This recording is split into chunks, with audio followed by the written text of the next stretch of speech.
on behalf of everyone at the Institute, welcome home.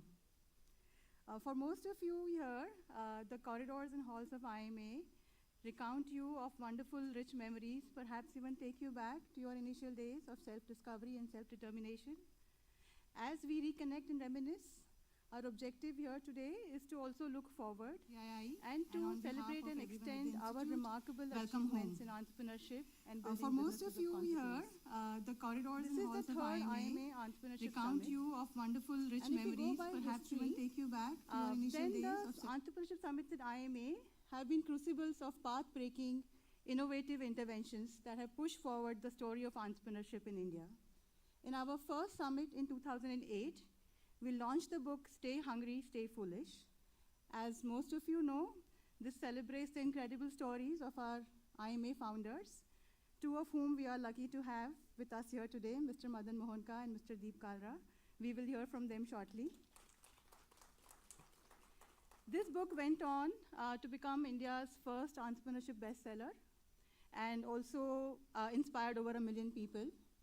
In our next summit in 2013, we created a platform, a very unique, one-of-its-kind fellowship program called I Am Mavericks. The Mavericks Fellowship allowed graduating students to take a 2-year placement holiday, also gave them access to a stipend and prototyping funds to be able to build out their ideas. Over 100 students have taken advantage of the fellowship today and have launched very interesting companies, to name a few: Zook, Predible, Flexible, Grad Capital, FinShots, Parvata Foods, Greenway Grameen, and many more. It is heartening to see many of you here today in the audience. We are excitedly now looking forward to what this summit will germinate. At the very least, we hope that it will serve as a launchpad for you to find your co-founders, your investors, your investees, partners, mentors, in short, everything that you need to build and scale your ventures. We are also dearly hoping that this will also serve as a foundation for us to rekindle and deepen our relationship with you, and also create interesting mechanisms and platforms that will allow us to deepen our support for your entrepreneurial ventures. With these thoughts in mind, I am thrilled to welcome you to the third IMA Entrepreneurship Summit. We will spend the entire day in carefully curated conversations with returning alumni who have founded very interesting companies, both as investors and as founders, and have taken the legacy of IMA forward. We will start with as per tradition, the ceremonial lighting of the lamp. And I would love to welcome Professor Bharat Bhaskar, the Director of IIM Ahmedabad, Professor Sunil Maheshwari, the Dean Alumni and External Relations, IIM Ahmedabad, Shri Madan Mohanka, Founder and Chairman of Tega Industries, Shri Deep Kalra, Founder and Chairman of Make My Trip, and Professor Chitra Singla, the Chairperson of IMA CIE. Please join me in welcoming them.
Thank you.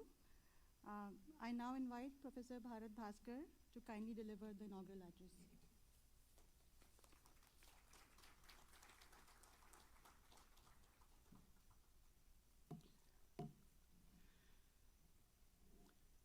Thank you, Priyanka. Let me first of all welcome you all on this Ahmedabad pleasant winter morning. We have amongst us various luminaries, our senior colleagues, the people who have been at the various stages contributed in building up what this institute stands for today. Let me welcome all of you. Also all the entrepreneurs and budding entrepreneurs who have assembled together here. You all know that IIM Ahmedabad has been at the forefront, not only providing the management education, but also creating and growing this economy of this country. Founded with the very basic principle in those days that country's economic growth will require very capable managers who are not only going to be managing the existing enterprises, but will be creating enterprises. And with that principle, if you see, from second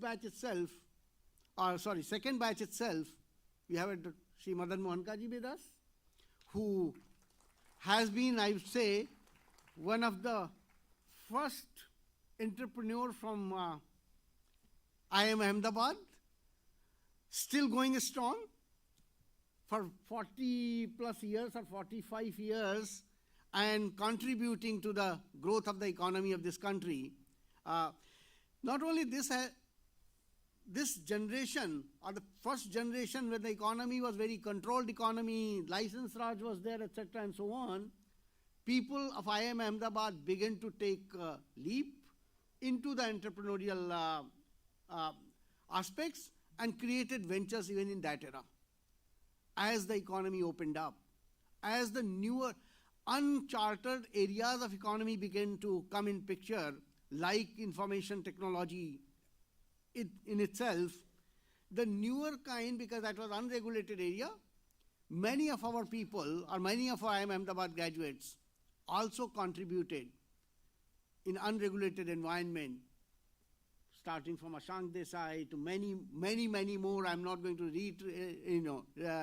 reiterate their names, but many of them took advantage and actually propelled the economy in that sector, to the point that IT became the growth engine of this country. From being the manufacturing, etc. and so on, IT became the not only driver of the growth of the world, but also driver of the growth of the India. The seeds were shown. And then how that IT will be applied. So that was the outsourcing era, and many of the early people took advantage of that IT outsourcing opportunity. But then Naukri.com, MakeMyTrip.com, and on and on.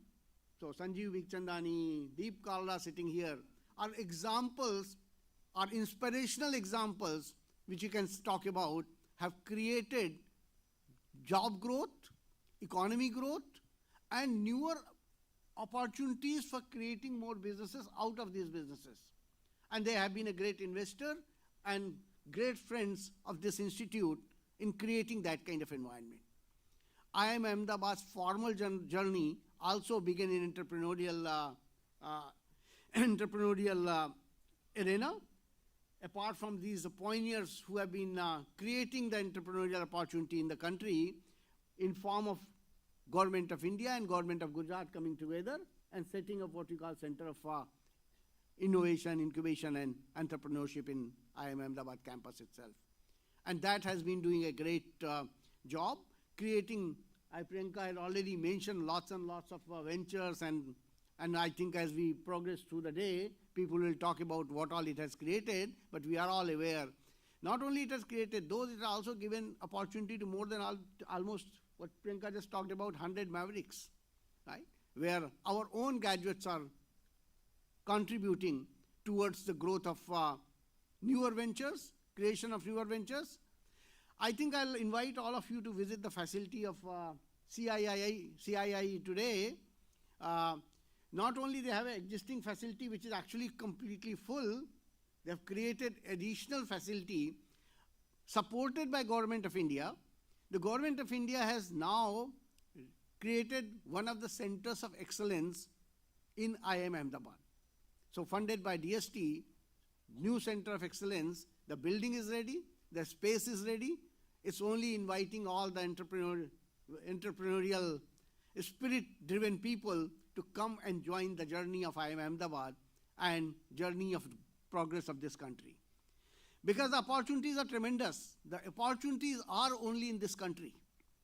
Despite all that what has gone on, even in previous years, when world was facing the slowdown, we have clocked the growth of 7.2% in the economy. If you look from 91, when the liberalization took place, to all the way to 23, from something like $375 billion to we are now roughly about $3.25 billion economy. Growth of almost 8.2% year on year. So whatever slowdown, market crashes, etc. happened, on a cumulative basis, we are clocking a growth of 8.2%.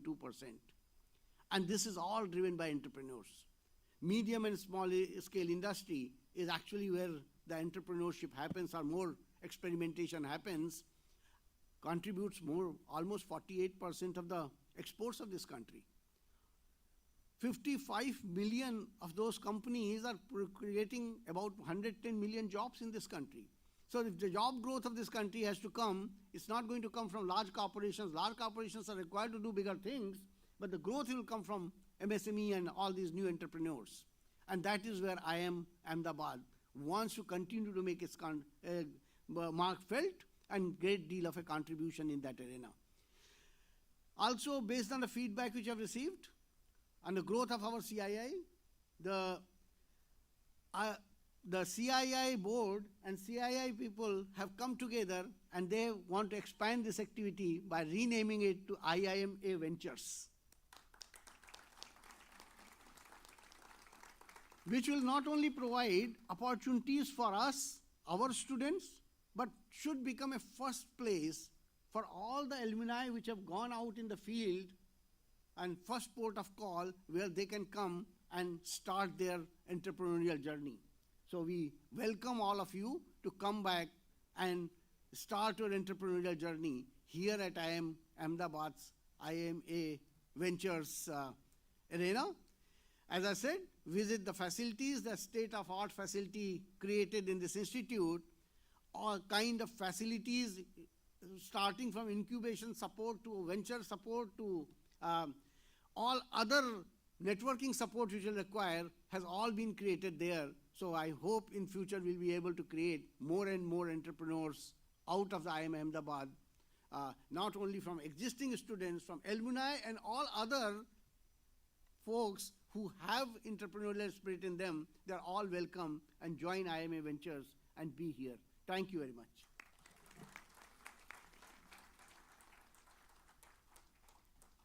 Thank you, Professor Bhaskar. We are deeply grateful for your support and guidance.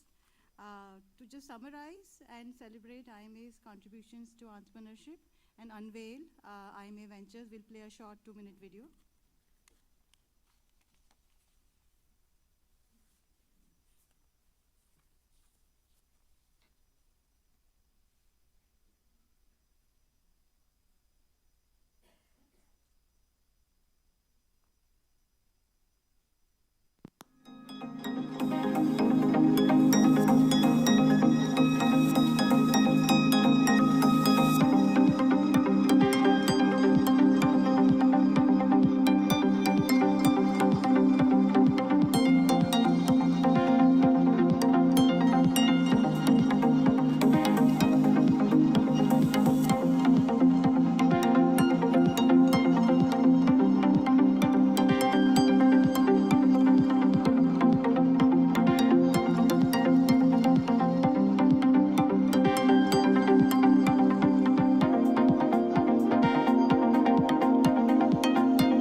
I would just like to, double down on Professor Bhaskar's invitation to all of you to please come and check out our new facilities in the new campus.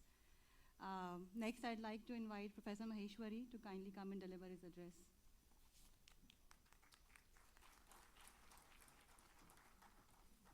Thank you, Priyanka. Let me join Professor Bharat Bhaskar in welcoming all of you. It's a beautiful Sunday, Makar Sankranti. Best wishes on Makar Sankranti to all of you.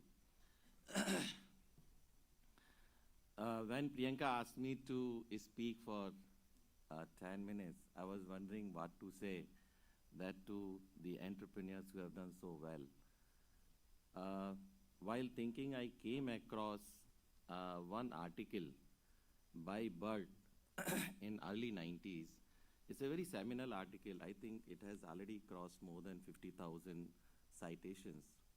He talked about structural holes. Every industry carries large number of, gives opportunity for rental opportunities because of the gaps in the structure, the way the industry is organized. And there are people who carry information, there are people who seek information. And those who could bridge that information gap could seek the rental for that particular. And that's where the brokerage business was flourishing, we know so well in the earlier era.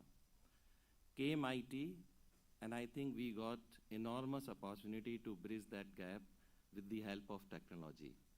We could bring the information seeker and information provider together with the help of technology, and brokers got replaced by technology. And in number of industries, whether it's transportation business, whether it's the share market or any other industry, retail industry, and we, I think, got enormous opportunity to flourish in that era. And consequent of that, as Professor Bhaskar was saying, IT industry started flourishing in this country. A lot of startup came in IT industry. There were huge opportunities. Slowly government also realized, and they started supporting. The whole ecosystem came into existence. And as a country, we have got tremendous advantage out of it. We know where we are, 2.5 trillion economy. I think now we are reaching to a stage where increasingly the opportunity of bridging those structural gaps are getting diminished. Most of the gaps are getting filled. Even if we plot today the value chain of any industry, and identifying those kind of gaps is increasingly very, very tough. And that's where idea generation has become a very, very important key today in the entrepreneurship. However, I see a couple of new developments, and I think institutions like CII and I think the already established entrepreneurs and the industry people have to play a role. There are very few startups in the manufacturing sector. Madanji is already here. He's one of those who could set up the manufacturing startup and very, very successfully. I think with the new developments, the government of India is asking now the self-sufficiency and more is, opportunities in the manufacturing sector. But having a startup in manufacturing sector is not an easy task. It's a very, very tough call. The kind of initial capital, the kind of marketing support is of a very different order. The risk element is also of a very different order. And if CII and the institutions of kind of CII were to play a meaningful role, I think we need to also work out how do we support in the emerging era where more and more need would be of that kind. I know while the holes, structural holes were being bridged with the help of technology, we also got enormous opportunity of consolidation. There were a small little player here and there, and we could consolidate them, and with that consolidation, the number of business opportunities emerged. I think there would be also such kind of opportunities in the manufacturing sector. How do we leverage that? I think is going to be a very, very important task and role. And that is where I foresee a very important task for all of us would be, how do we link up the large industrial houses who have the capital, the marketing ability, and so on, with the emerging entrepreneurs, and they get all that kind of support. I also see that the kind of AI and the business analytics that is emerging, that's going to open up new opportunities in the business. But this is the time when institutions like CIA, if they can promote certain kind of ventures which can strengthen this era, I think that's going to be very, very interesting. Today I was reading the Times of India. There is an article about the fusion-based batteries, nuclear batteries, these are the batteries which can last for 50 or 100 or more than 100 years. And these are the batteries can be used for the medical equipment, the drones, and so on. I think the energy is the other sector where there is a lot of opportunity for innovation, creativity.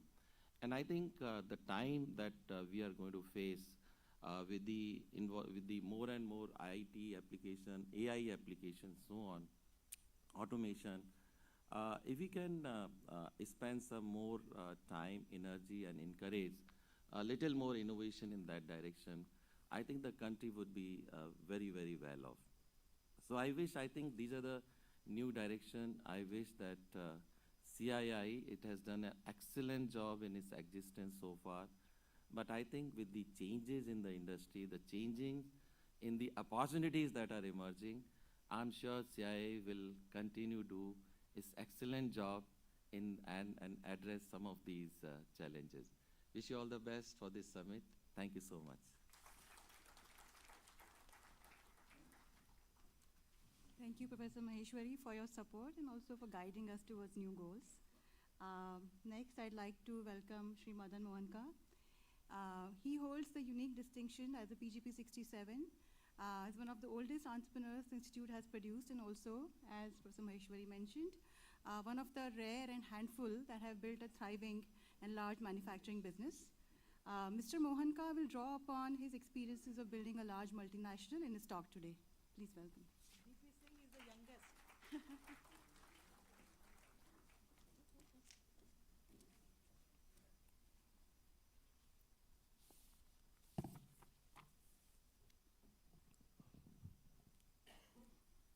Professor Bhaskar, Professor Maheshwari, Professor Chitra, Deep,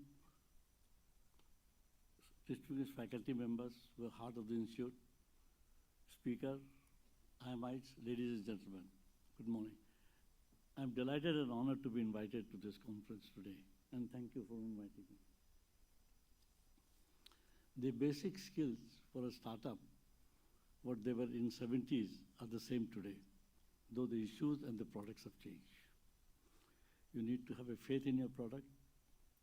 You need to have faith in your team, yourself, have the ability to make a team, have perseverance, and an attitude not to give up. The fundamentals are same. When I passed out of Ahmedabad in 67, the starting salary was 10 to 12,000 rupees CTC a year. So I thought I'll go to USA and make my career. Those days one had to do an MBA again in USA to be accepted.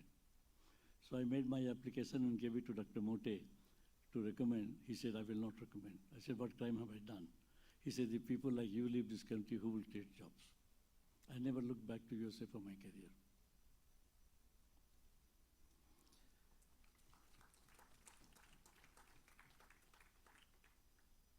Then the other alternative was to start my own enterprise.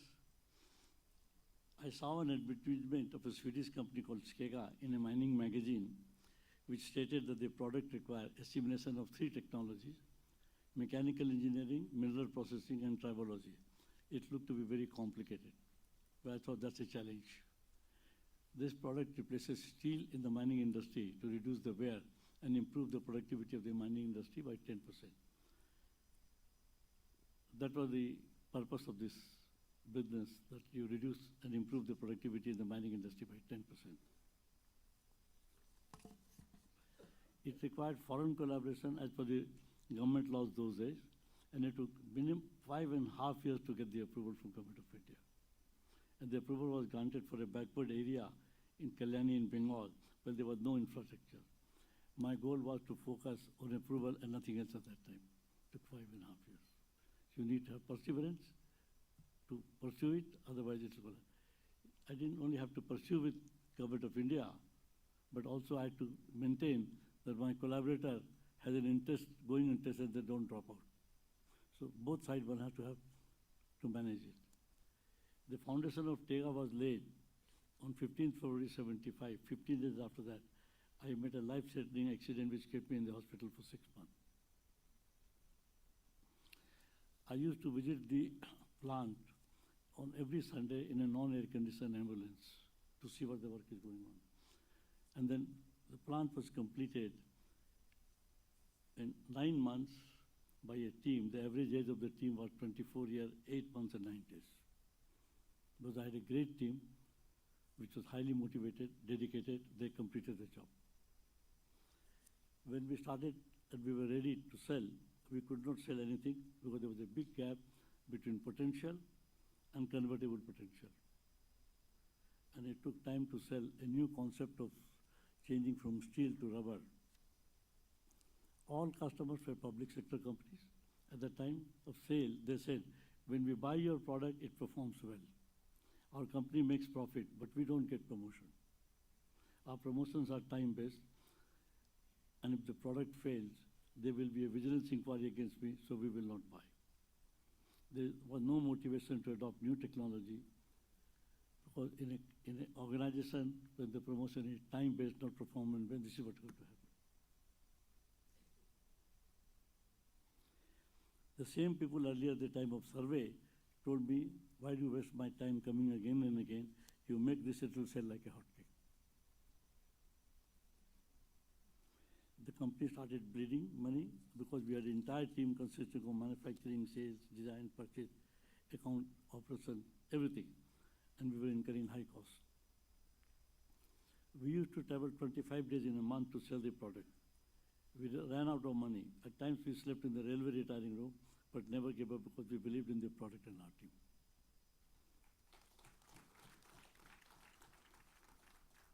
It was a great team. There were 3 IMIs. One was son of Lieutenant General Kumar. He had 25 domestic servants at his house, whole help. Robika Chatterjee was IIT Kanpur gold medalist, Ranji Trophy player. I am Ahmedabad gold medalist, son of Commodore Chatterjee. Everybody said we will sleep in the retiring room, but we will not give up. It all happened because all mistakes that happened were mine. I never communicated or criticized anybody. Every time a mistake took place, in the evening we used to celebrate, we have learned something new. So celebrate your mistakes.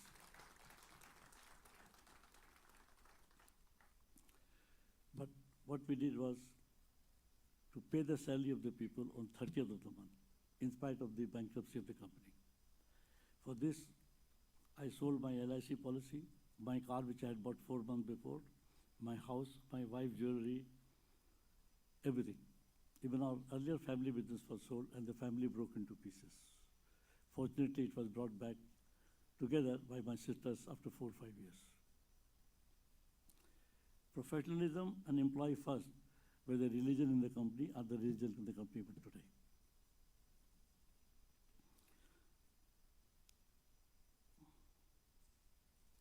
At times I meet people, they come to me for a job, and I ask them, you work for this company 10 to 15 years, why do you want to change?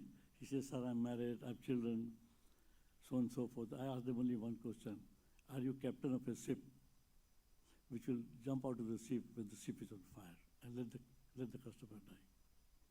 Develop leadership at all levels in your company so that people don't leave you.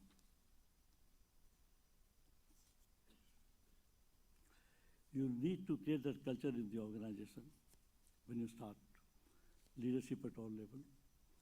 Build a team that trusts you, your dream, and does not leave you. We all had a great belief in our purpose, people, company, and worked hard to overcome the hurdles, and the company started recovering. In '97, we passed through. The technical collaboration with SCAGA expired. Indian industry went into economic recession. Those days, we used to supply as a barter deal. I will supply to Hindustan Copper, they will give me copper back, not money. I will supply to SAIL, they will give me steel and not money. And those things we had to sell in the market at 10% discount. And that used to take also almost 1 year before we could realize money. Somehow we managed. Then when they expired, we started looking beyond the boundaries of India. People in India who were selling had acquired good technical knowledge, but in India the business was sold on a relationship basis. Unless I meet the chairman of a company, it will not get sold. One order from Bokaro Steel for 78,000 rupees had to be signed by 74 people.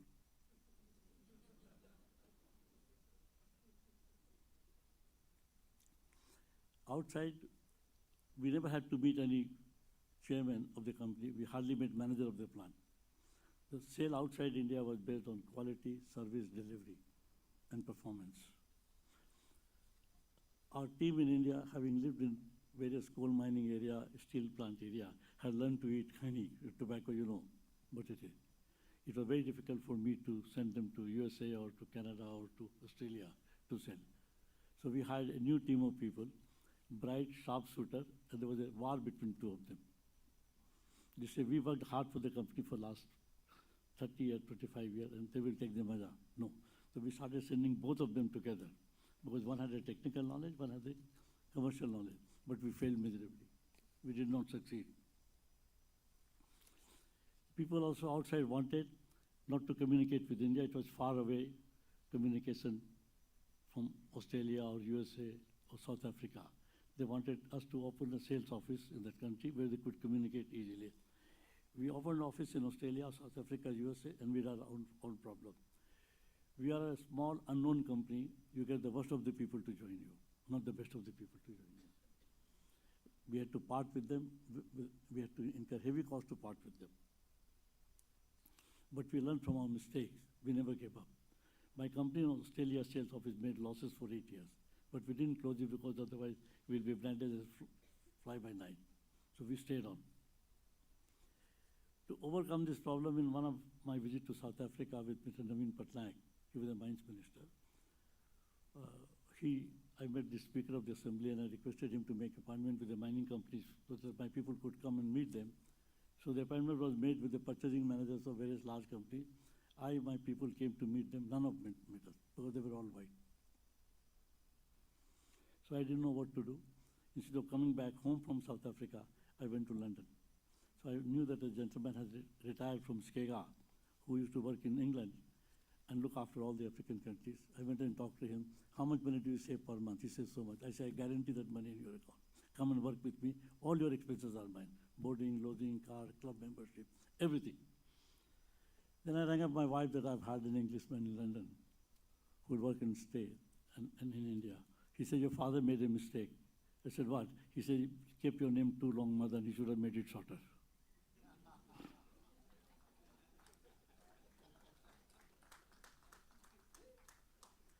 In order to succeed, you have to take risks. His salary was the 1/3 salary of the whole company.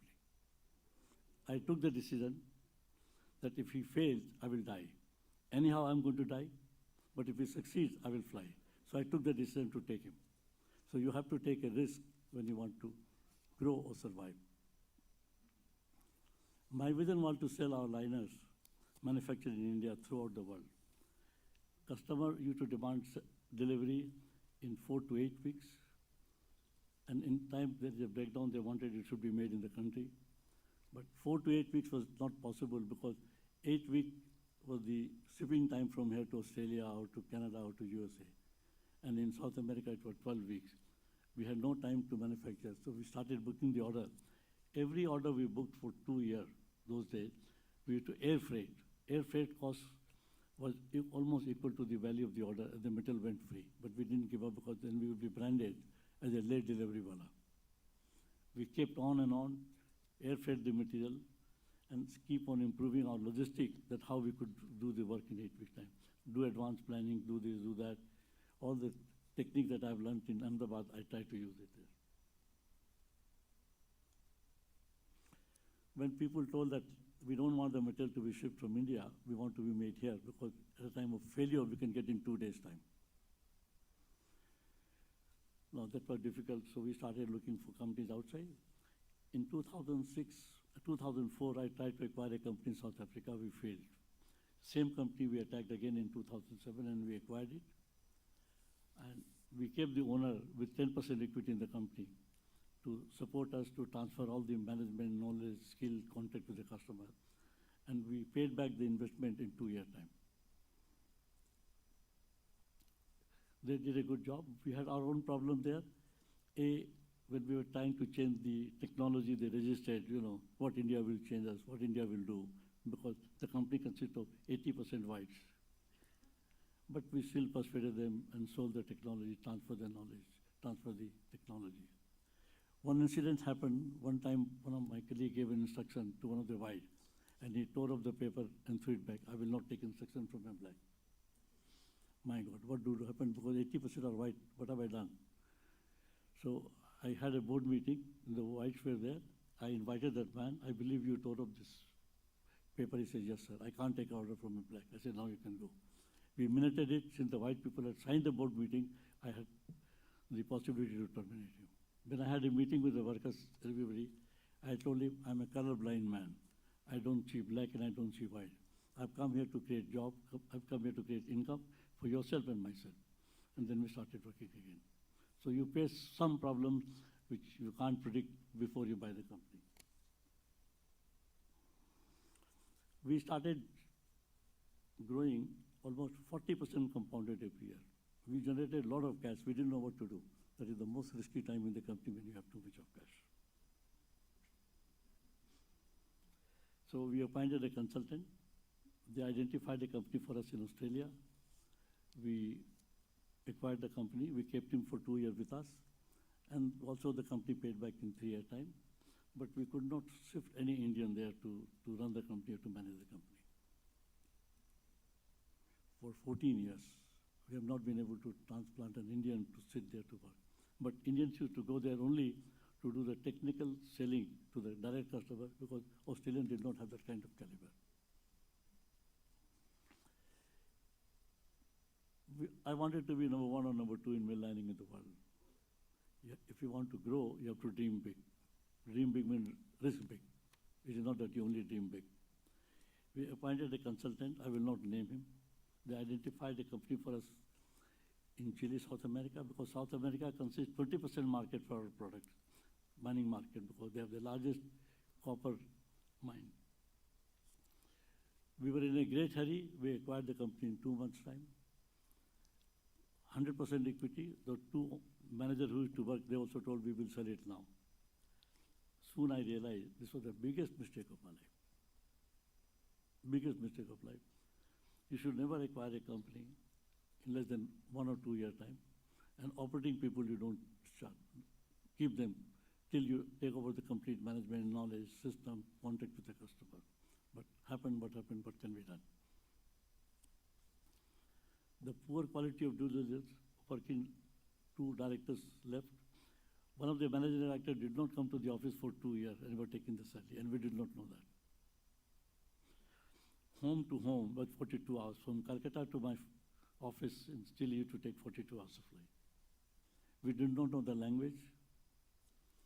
We did not know the culture. And every manager working in the company had another company through which he used to provide the service to the company in the name of his wife, friends, so on and so forth.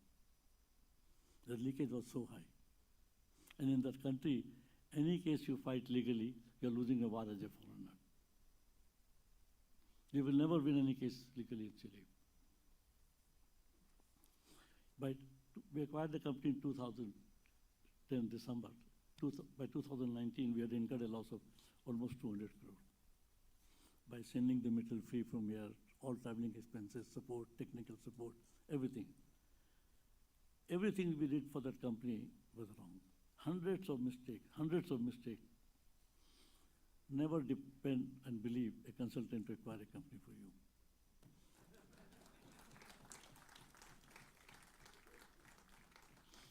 There's a company called Mother and Sumi in India.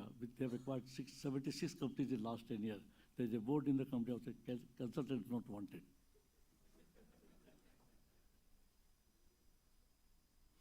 The consultants were in more hurry than me to acquire the company. They wanted to finish the job in 2 months and take their money. Keep your team, keep the Indian consultants, don't take the local consultant because they have no feeling, no relationship with you. Anyway, the mistake took place, nothing we could do. So we pruned down the strength from 250 people to 50 people.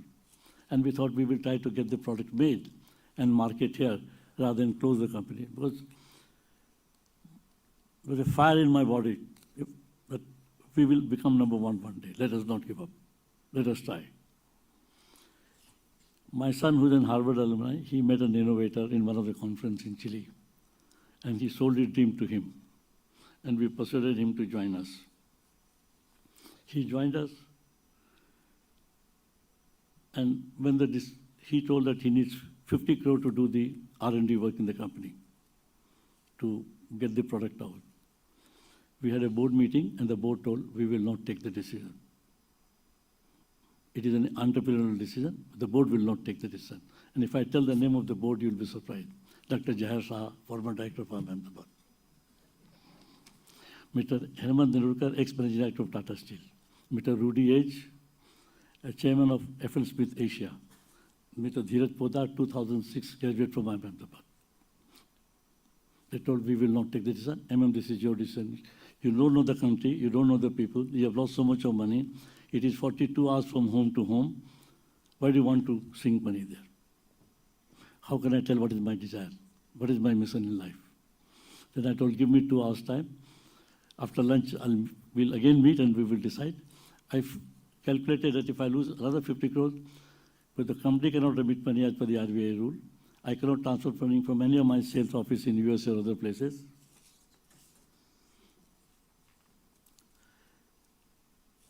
So we invested, the product was good. It required 200 crore to meet the market requirement. If I don't meet the market requirement, the competitors will make it to take the money and company will become weak. So I wanted to make the company very strong. So I took, at that time I was 78.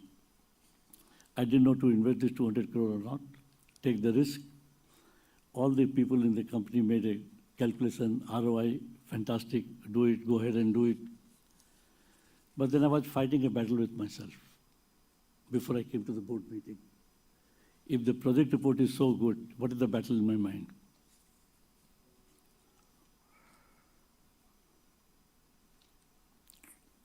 I asked my wife that morning. She said, don't do it. You're 78. You've never lived life at home. Your children only know the mother and not the father. Stay with grandchildren, enjoy life. I didn't know what to do. She held my hand and said, no. You will say no in the board meeting today.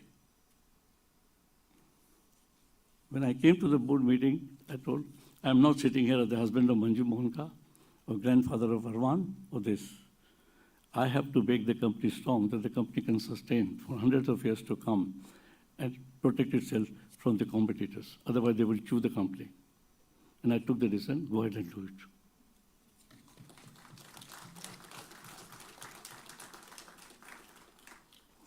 Every company is run by rules, so were we. An incident happened in my company. I'll take 1 minute more. One of the employees who was not confirmed, only 6 months he had worked in the company. And he was detected to have cancer. Those days in 80s, the confirmation period was 1 year. These days it is 0. So, and he had advanced cancer. The doctors told he will not survive more than 10 days. His brothers came and met me. Can we take him home and give us the money, what you will spend in the hospital for the next 4 months? I told them, meet me tomorrow. I said, no, we will take care of him. I sent a team of people to his house, found out that his wife will not get anything. So we got his wife trained into Singer Sewing Machine Center in Park Street in Kolkata, opened a tailoring shop for her, so she could run the shop. He had a 4-month-old daughter. We trained her, graduated her, got her married, and then we gave her. But when I took the decision, my HR manager told, you can't take it. We have a rule in the company that if an employee is not confirmed, he is not entitled to these things.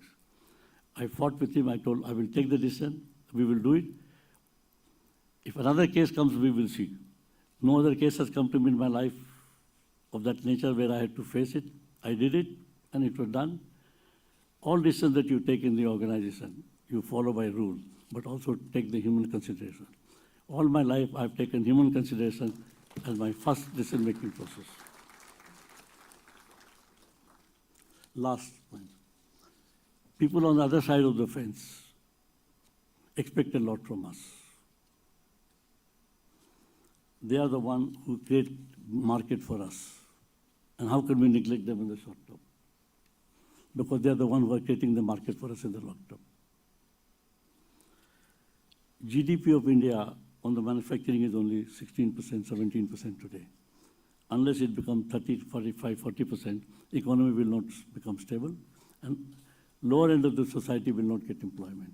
Our job is not only to add money to the kitty in the country, but also create jobs for people. When I have to travel to the mining industry, I have to see people sitting on the road without clothes. That provoked me that I may make money here, but I must do something for them. So I spent all my time after I left, and that was one of the orders given to me by my mentor, Dr. V.L. Mote, when I got an award from IIM, take care of them. There are many milestones to be captured by me within this one life. The possibilities are endless. At the end of the day, it is not enough to succeed in business. You also have the responsibility to give back to the country, to people, and give back to your alma mater. And look after the people who create market for us. An entrepreneur's life is full of ups and downs. Live like journey that you're always ready, understanding that happiness, distress, success, failure are phases, and focusing on your duty with humanity. I left office 3 years before, but I still work 14 hours a day. I have 2,500 children, underprivileged. I look after them, trying to groom them up. And my wife says, I believe your dead body will also work. And I think that is the true entrepreneurship spirit in life. If you are an entrepreneur, follow that. Thank you.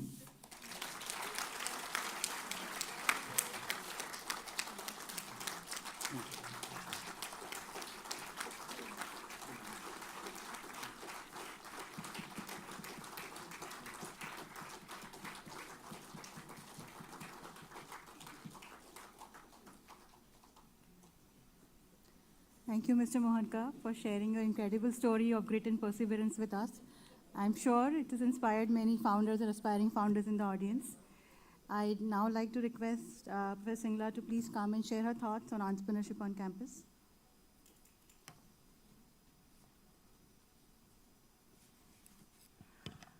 Thank you, Priyanka, and thank you, इसके बाद IMA का slogan बनता है, right? IMA का tempo high है. Yes, great. So I know Mr. Mohanka for more than 4 years now, and whenever I listen to him, for me, he is a true example of grit, which is a combination of passion and perseverance. He has looked at his entrepreneurial journey as a marathon, not as a sprint, right? And it's very different from the young entrepreneurs who look for instant gratification. That is the world we are living in, of instant gratification. His journey is of anything but instant gratification. I think there's a lot to take from him, and to focus on long-term goal, to be very passionate about what you're doing, and every day getting up and energizing yourself to look after that long-term goal. Thank you, Mr. Mahanka. Very, very inspiring journey. So let me welcome once again on behalf of IMA and CIA, which is now renamed as IMA Ventures, to the campus. As the chairperson of CIIE, I would like to share what we are doing in the campus and where do we seek your support. And whatever I'm sharing, it is not my contribution, it is the contribution of the entire CIIE team. Unseen faces, under the leadership of Priyanka and Kunal, Supriya, Vipul, there are many more in the team, and all the ex-chairpersons who I see in the first row. Rakesh is there, Niharika, Amit, Ankur, and all the previous directors and the current director who have been supporting CIIE from the beginning. So you can look at IMA Ventures or CIIE's work as a tripod because we have 3 legs of work. The first one is obviously dedicated to our nation, to India, that what we can do for the startup ecosystem in India. And for that, CIIE has been working for almost 2 decades. We are focusing on tech startup ecosystem mainly, and our main focus has been in deep tech, inclusive tech, climate tech. In that journey, we have supported startups in various stages, whether it is pre-seed funding, seed funding, growth funding, accelerated funding. And I'm very proud to share that so far we have provided 750 plus startups as catalytic funding, 350 plus startups as seed funding, and 40 plus startups at early stage funding. And in addition to that, we are also providing incubation services to some of the startups. And these incubation services are no more limited to Ahmedabad now. We have also opened our regional centers, and we plan to open more so that our aim of nurturing startup ecosystem in India can be really pursued. So we have incubation center in Ahmedabad, Indore, Rajasthan, and many more are coming up. IMA Center also takes a lot of pride in being first on many fronts. We had launched the first accelerator, and since 2008, there are many firsts in IMA's kitty. Priyanka had already spoken about the first entrepreneurship book, Stay Hungry, Stay Foolish, which was a brainchild of IMA's CIIE Center. Rashmi was supposed to join us today, but she's not here in the audience for some other reason. So that is the first part of it, that how we can nurture ecosystem in India. Second part we are looking at is how we can nurture entrepreneurship within IMA campus, and there are many initiatives. For last 20 years, our institute has been taking. One of the initiative is in the form of various courses, project courses, where we are trying to help students imagine the future. There are e-labs we are doing. There are courses on how to build unicorns, etc. Though that doesn't mean that we are only focusing on unicorn. You can see the journey of Mr. Mahanka, that entrepreneurship is very individual journey. Somebody wants to create a unicorn. Somebody wants to target for far long-term goals. And we try to facilitate our students who have interest in entrepreneurship through various ways, either by providing knowledge or providing them with network or providing them with funding or incubation space, right? So we also have IM Maverick program, through which we provide summer internship for startups. We also provide scholarships to students who want to pursue entrepreneurship. We understand our students come on education loans, so we don't want to unnecessarily burden them, so we also give them 2 years placement holiday, that if you want to pursue entrepreneurship, institute is there as a backup plan. 2 years you go experiment. After 2 years, if you want to feel that this is not your cup of tea, it's okay, we will take care of your placement. So that is the kind of backup option institute gives to encourage people to at least experiment. And we are also helping them with, how to prototype better, how to ideate better, how to identify gaps, and how to leverage those gaps in the ecosystem. The third leg of our IMA entrepreneurship ecosystem is research and development. whatever training we are providing in entrepreneurship, which is very practice-oriented, has come from a lot of hard work. The training modules we have created are basically based on more than 400 reports which IMA team, CIA team has built. And these reports have sector intelligence reports. You know, how can we imagine the future of a particular sector? Where do we see the trends going forward? And we are also very much involved in case writing. There are many alums of ours who have come forward, including Mr. Mahanka, who said that, okay, fine, I have made enough mistakes in my life. I think I want to share those with our people so that they learn from my mistakes. They can avoid making those mistakes, and that requires a very big heart. So there are many entrepreneurs from IMA system, non-IMA system, on whose journey we have written case studies. And I truly encourage each one of you, look around you. We all are a part of IMA, right? This room is full of entrepreneurs. There is a different kind of energy today, right? All of you, if you think that you have a business and you faced a very difficult decision dilemma and there were challenges which you would like to share with your other entrepreneurs, not only in IMA, across the world, please come forward and do reach out to us. If you want those case studies to be written, we will keep the process very transparent for you. We will tell you how does we write case studies, what is in it for you. So in all these three domains, I seek your support as IMA alums, whether it is case writing, whether it is nurturing entrepreneurship on campus, and whether it is nurturing ecosystem in India. And in whatever way you can help us in ideation during the day. There will be multiple conversations going on.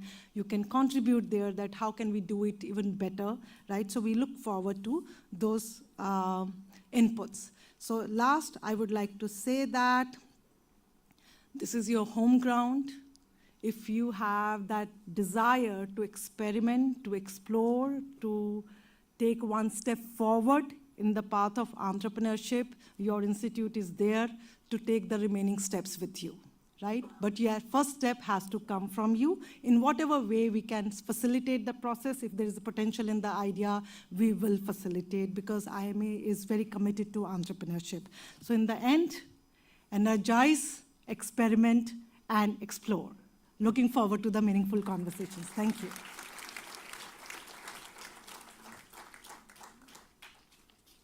Thank you, Chitra, and thank you, everyone, for some very inspiring conversations. May I please request you to stand up for a photo, please?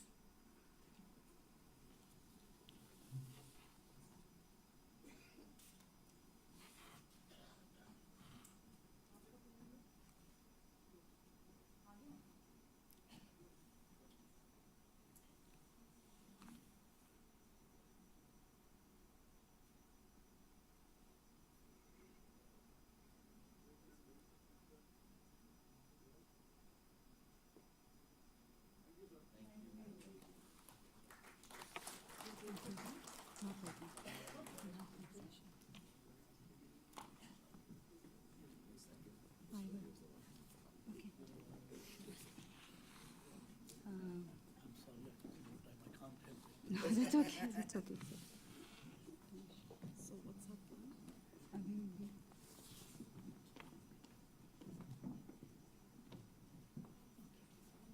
Rakesh is doing it. So maybe we can announce we will start. We are just taking 2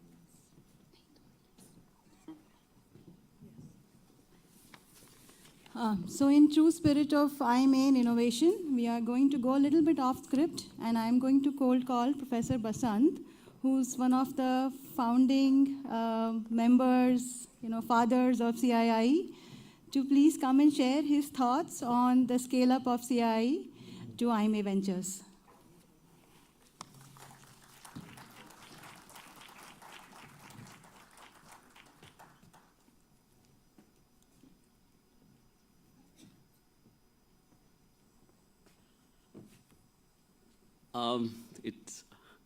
I thought only the teachers do code calling.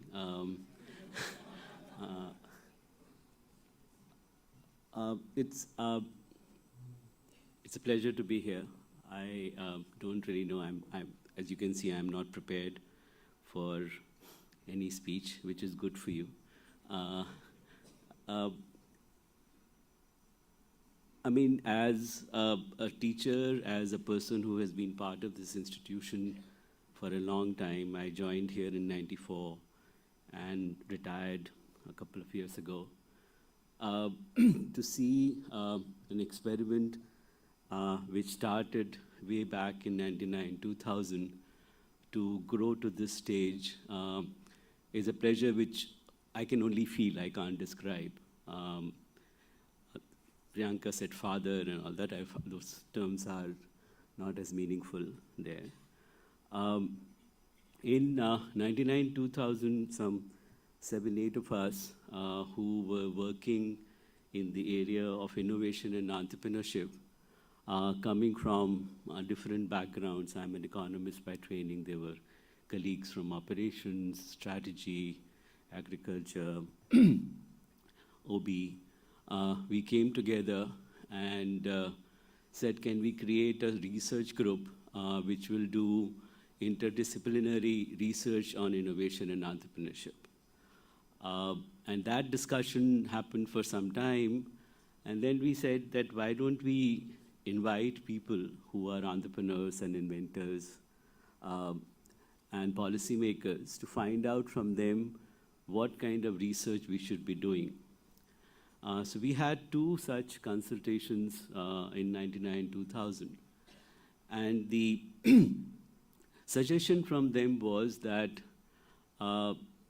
you are best positioned to incubate. We had no intention of starting an incubation center. It was to be a small research group. And their argument was that you are a management school and you can help build enterprises. And the research that you want to do should be built bottoms up. When you incubate, you will understand the problems of enterprises. That will help you generate courses. And that will also give you ideas for research. And so IIM Ahmedabad, I have been here for a long time. One of the best qualities of IIM Ahmedabad is that it allows people to experiment. All of us have been experimenting with courses, new ideas. So we were told that, okay, if you want to experiment with a center of this kind, go ahead. The board approved a small amount. And we started in a small room in Dorm 18. This experiment, which is called CII, now called IMA Ventures. And from then on, we started to reach out to Government of Gujarat, Government of India, DST, to create a physical facility. The physical facility came much later in 2006, 2007. The tripod which Chitra talked about, incubation and investment, ecosystem building, research and teaching, was something which we were very keen on right from the beginning. But the tripod has been wobbly in the sense. Sometimes research grows, sometimes investment and incubation grows. So investment and incubation part of the story has grown quite significantly over the years, and the other 2 legs of the tripod are sort of catching up. And it's very good to see that over the years, the tripod is becoming more and more stable. Because if you are IMA Ventures, located on IMA campus, the 3 legs have to grow together and create a platform which is stable for in the long run. Deep has left. Oh, he's here.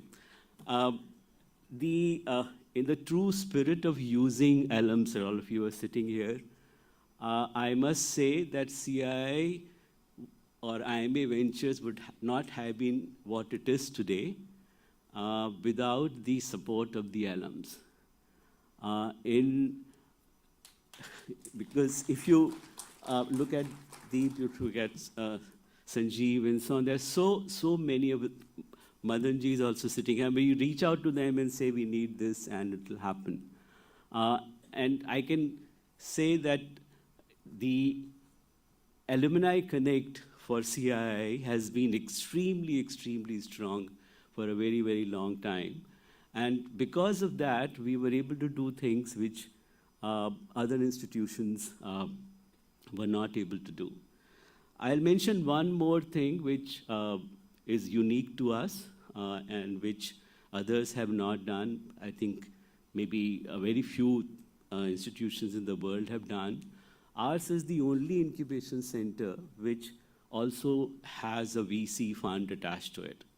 And we found that these sustainability and the impact of the activities that we do will grow many-fold if you are also able to create a venture fund along with the incubation center. DST typically supports incubation center, and the support that you can give to incubatees is very small in terms of investment. And so we have the other experiment within CII was to say, okay, we will have a venture fund as well, which will run along with our incubation, research, and teaching activities. And that has also been successful. And so the model of creating something which consists of variety of things, not only in terms of activities for the institution, but also for investment, is another experiment which I think is unique to us. And we have done well on that front. Like in IMA, CII being a subset of IMA, I have been associated with the center right from the beginning. The motto has been experiment. If it fails, it doesn't work, it doesn't matter. But continue experimenting. And as a person sitting here who is associated with CII right from its inception, my hope and my belief is that the experimentation will continue and we will continue to grow at a much, much faster rate. Thank you for giving me this opportunity, and I am a little emotional, so I'll not say more. Thank you very much.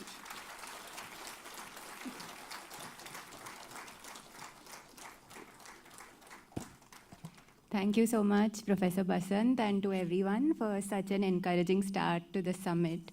We'll now get started with the fireside chat with Deep Karla. So Deep and Priyanka, request you to please join us on stage.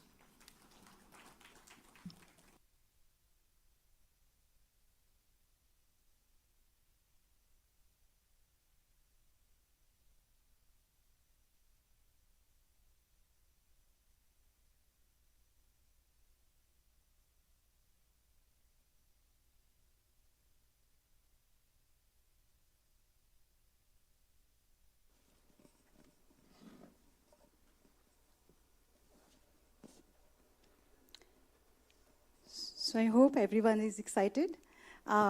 We certainly are very excited and thrilled to be hosting the original Indian entrepreneur, IMA's very own Deep Karla today. In this age of AI, what better way to start the sessions than by probing the deep mind of Deep Karla? I am sorry, it's a very lame pun, but I couldn't resist it. रात को क्या P के आएगा? Something stays secret. So, as you all know, Deep founded Make My Trip in 2000, when there was no startup ecosystem in India to talk about. There were no templates to starting and scaling an internet business. And there were certainly no blueprints for the Holy Grail, which is an Indian company listing on NASDAQ. Make My Trip succeeded where several travel startups failed. And in the short 30 minutes that we have, I'm going to try and probe why. For the audience, please don't despair. You know, we had reserved 15 minutes for a Q&A with Deep. It might need to be cut down to 10 in the interest of time, but you will have your time with him.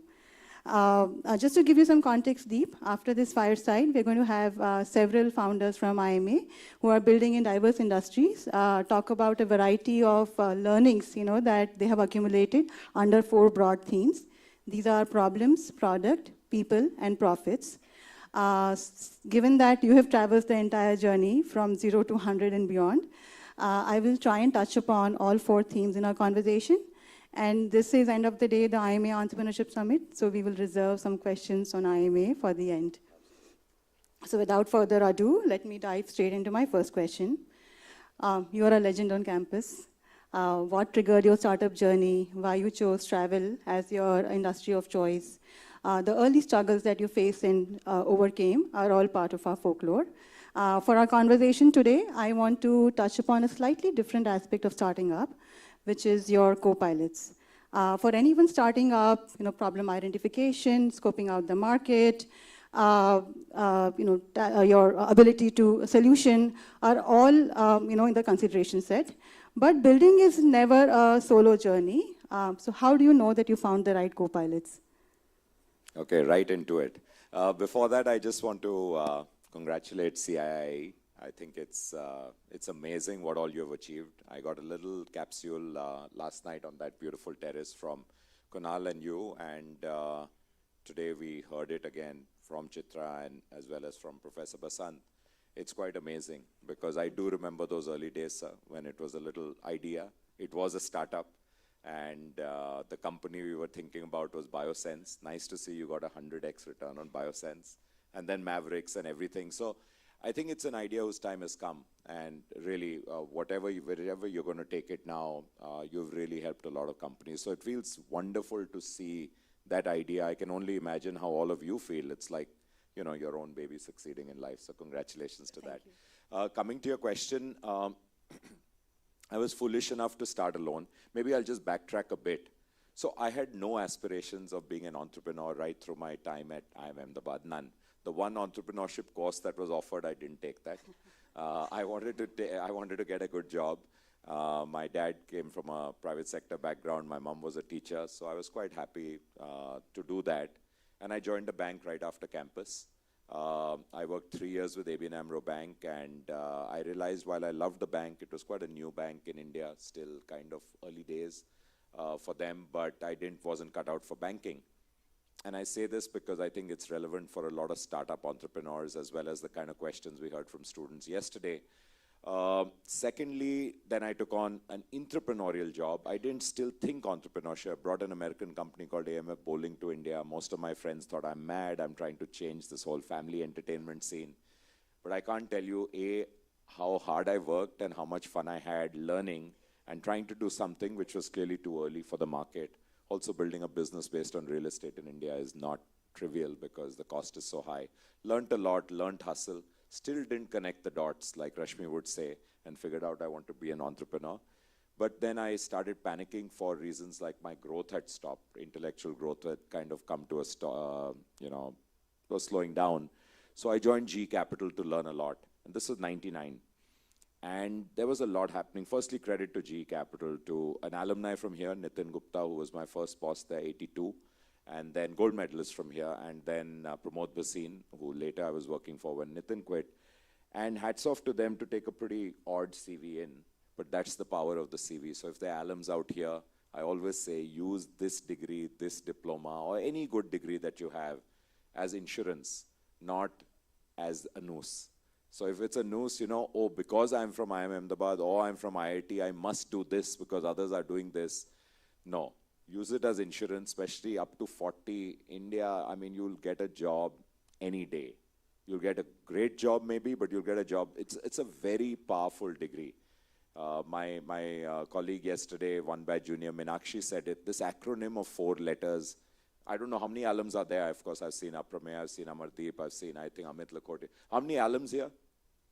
Oh, wow. Oh, wow. Yes, of course, no, that's amazing. So we know what those 4 letters, there's magic in those words. There are many others, I'm not putting down any other college, but we are here today. There's magic, you can open doors. We've heard many, many, many stories where people take you much more seriously or give you that chance. So use it as insurance, and that was the confidence I had when I quit G. And I quit not because, I didn't try at G. At G, I told them, and I convinced Pramod Bhasin to give us $1 million to set up geindia.com. And he picked out 15, 16 very bright people, and he said, we're going to do this. But it wasn't our bread and butter. We got our bread and butter from, making money on finance, on capital. And so it became a Friday or a Saturday project. And the internet was happening all around. Not many of you will remember it then. This is 99, 2000. It was starting. Yes, it was 128 kbps dial-up modem. It was painful, but for me, It was going to change everything. So I kept bringing new proposals that, gee, we need to do this. I met guys like Ajit Balakrishna at Rediff and said, wow, that's amazing what he's doing. Autocar India was one of the early guys there. So the proposals came down because it was early days, but I was convinced of one thing. Agar internet pe kuch karna hai, you got to do it alone. So first rule of startup is you're all in. It's 100% commitment if possible, like 200 mathematically not possible. There's no way of just saying, I'll do this on the side. And I meet entrepreneurs who say, listen, I have a job, but I'm also hedging, I'm doing this. Or there are two of us, one is full-time, one is part-time. I've yet to see any of those things really work out. Whoever's there has to be full-time. Now, I was foolish enough to start alone. So I said, you know, IMA mein sab kuch to sikha diya. If we can master this system and we can, you know, get through this, ho jayega wo bhi, how hard can it be? So I studied two industries, online travel, which I finally got into, or travel, and online stockbroking. And the belief was very simple. Businesses that were being done on the phone will be the first to move online. Rich media, what we see today, was just not present. Forget the phone, even on desktop, which was the only way to access the internet, there was no question of anything like, you know, shopping for, you know, garments and things like that, no question. And the more I studied it, I realized online stockbroking will do very well, but will probably belong to a big financial house eventually. And online travel for me was A, very close to my heart even then, but B, it looked like an industry ripe for disruption, and said, okay, let's get into it. Fortunately for me, I met three fantastic guys along the way in the early days. So employee number 6, employee number maybe 10, 20, and then another guy because our earlier VP finance quit. And I think if I can take any credit, I just held on to all three of them. So I put on chains. We didn't have golden chains then, but I put on shackles that they didn't leave. And those are the points that I think Madanji said very well. It's team, team, team, especially the core founding team. And if you find good talent, you should never, ever let them go. It's very hard for a startup, A, to find that talent, B, to get that passion. And in our downturn, so we had a horrible time from 2001 to 2005. We barely had, for the first 2 years, we barely had enough, I think, to take care of 2 months of salary and rent and fixed expenses.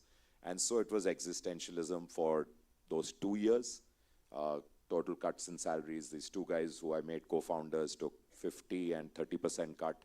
I could take 100% cut for 18 months, so that was good, had wife savings, etc. So all of those things happened, and now I can't even believe, I think 30 is an age where you can do crazy things. It becomes much harder later. But I held on to these guys, and in the downturn, made them co-founders, gave them part of my own equity. And if the company, I mean, where the company is today is, I think, more due to each one of them than due to me. One of them today is running the company, Rajesh Mago. He's the group CEO. He was my CFO when he joined, moved to COO, CEO, and then allowed me to have fun like this and, take off. And so Rajesh is there. Keyur is still a consultant. Keyur's an Ahmedabadi, actually, interestingly. And he, post-IPO, wanted to, I think, no, he carried on for a few years after that. He's built a beautiful game resort in Tipeshwar, and he's traveling the world, enjoying life. And Sachin is quit just at the IPO time, and he's done a bunch of new startups. So I have one alum out here, actually, from Make My Trip. Where's Amit Lakhotia? Yeah, so Amit knows a lot of the story. Amit joined, and he's an entrepreneur now with Park Plus. And needless to say, of course, I'm an investor in his company. So for me, it's very binary. I only invest in people now I've worked with. So if I've worked with them, it's either, or I know them, it's either yes or no. It's as simple as that. You've seen them. So it's very binary, the decision, yeah. So long answer. No, thank you for that. And I'm going to borrow your insurance policy, but not news phrasing for the future. I think just the imagery is very compelling. You should. But don't leave CII. So moving on to my next one. It is sometimes said that true entrepreneurs do not take the right decisions. They take decisions and then make them right. A very nuanced difference, but one that makes a world of a difference. I wanted to ask you, Deep, can you share some pivotal moments from your journey where you were faced with some mortal crisis, and how you went about making your decisions right? And are there any learnings from this episode that maybe influence the collective IQ of Make My Trip? Is it possible to institutionalize these learnings? So your long response with a longer question, sorry. No, it's a great question, actually. I'm not sure entirely agree with that because one has to also make right decisions, and not be so stuck to them. So I have coined a phrase which I called founderitis. And I think founderitis is a disease where founders believe they know everything. And it's the exact opposite of what, again, Madanji said, and I think Chitra touched upon, or someone said about humility. And I think you've got to have the humility and the groundedness to accept that you were wrong, including in front of people, and call it pivot, call it change direction. So that's the thing about making the right decision then, or whatever, making that decision right. You know, people get too stuck in. And a lot of founders, even today I see, and clearly not earlier on, I mean, look at Madanji's story and just look at what all he went through. I had goosebumps. I've read it. I've heard it from you before, but I had goosebumps listening to it. And really, it's just an incredible story. So I think when we believe that we know it all is the beginning of the end. And people start, you know, head up in the skies and thinking this is it and I can't be wrong because, you know, I'm the one who created this and this is worth X billion already. It's the beginning of the end because every day we learn. And the biggest learning that we get, I think, is from two constituents. The first constituent is your customer. B2B, B2C, and the more you talk to customers, especially in growing and booming India, the customer is so different. All of you travel. Aren't you amazed at who all is traveling today? On any flight, domestic or international. I am always amazed when I take an international LCC flight. Let's say you take Indigo and you go to either Phuket, now Maldives, I'm not sure when we'll go, but you go to Phuket, and aren't you amazed at the crowd? That is India. So why I'm saying this is, gone are the days where you could say, I know my customer. Nobody knows their customer in the retail business. Not possible, because the customer is so different and there's so many segments and sub-segments. So you must talk to them, you must do a lot of consumer labs and learn from them. The second constituent is young employees. Young employees know more than anyone else, at least in our kind of business, because they are far more connected with customer all the time. Even if they're not talking, of course, people in customer service know pain better than anyone else. So I will get that pain escalated or I will get it through an email. I'm not taking those calls. The tonality is everything. And that's when they know pain. So if you have really brilliant customer service people and you can condense their wisdom together and get it, that's, I think, very, very useful. So I would just tell young entrepreneurs or any entrepreneur, don't ever get into the trap. I've been there, done that, and I've arrived. We have seen some of the biggest stories overnight collapse in our own lifetime. I mean, so many companies, and very often the reason is because someone at the top either took their eye off the ball or started taking it a little easy. Complacency is our biggest threat. It is undoubtedly the biggest. Just like Madanji said that perseverance is the most important quality, could not agree more. That people give up too early. So I think, and I'll segue a little bit, but you know the best kept secret of the VC world? How many investors out here, venture capitalists out here? Okay, yeah, of course. Yeah, a few. Oh, I see. Hey, how are you, Pranay? Yes. So the best kept secret of the VC world, you guys want to tell them? Okay, I'll tell you the one which I think is the best kept, which is what is the success rate of companies, companies formed to companies that become successful. It is so abysmally low that no VC will ever give that number out, otherwise no one will turn entrepreneur.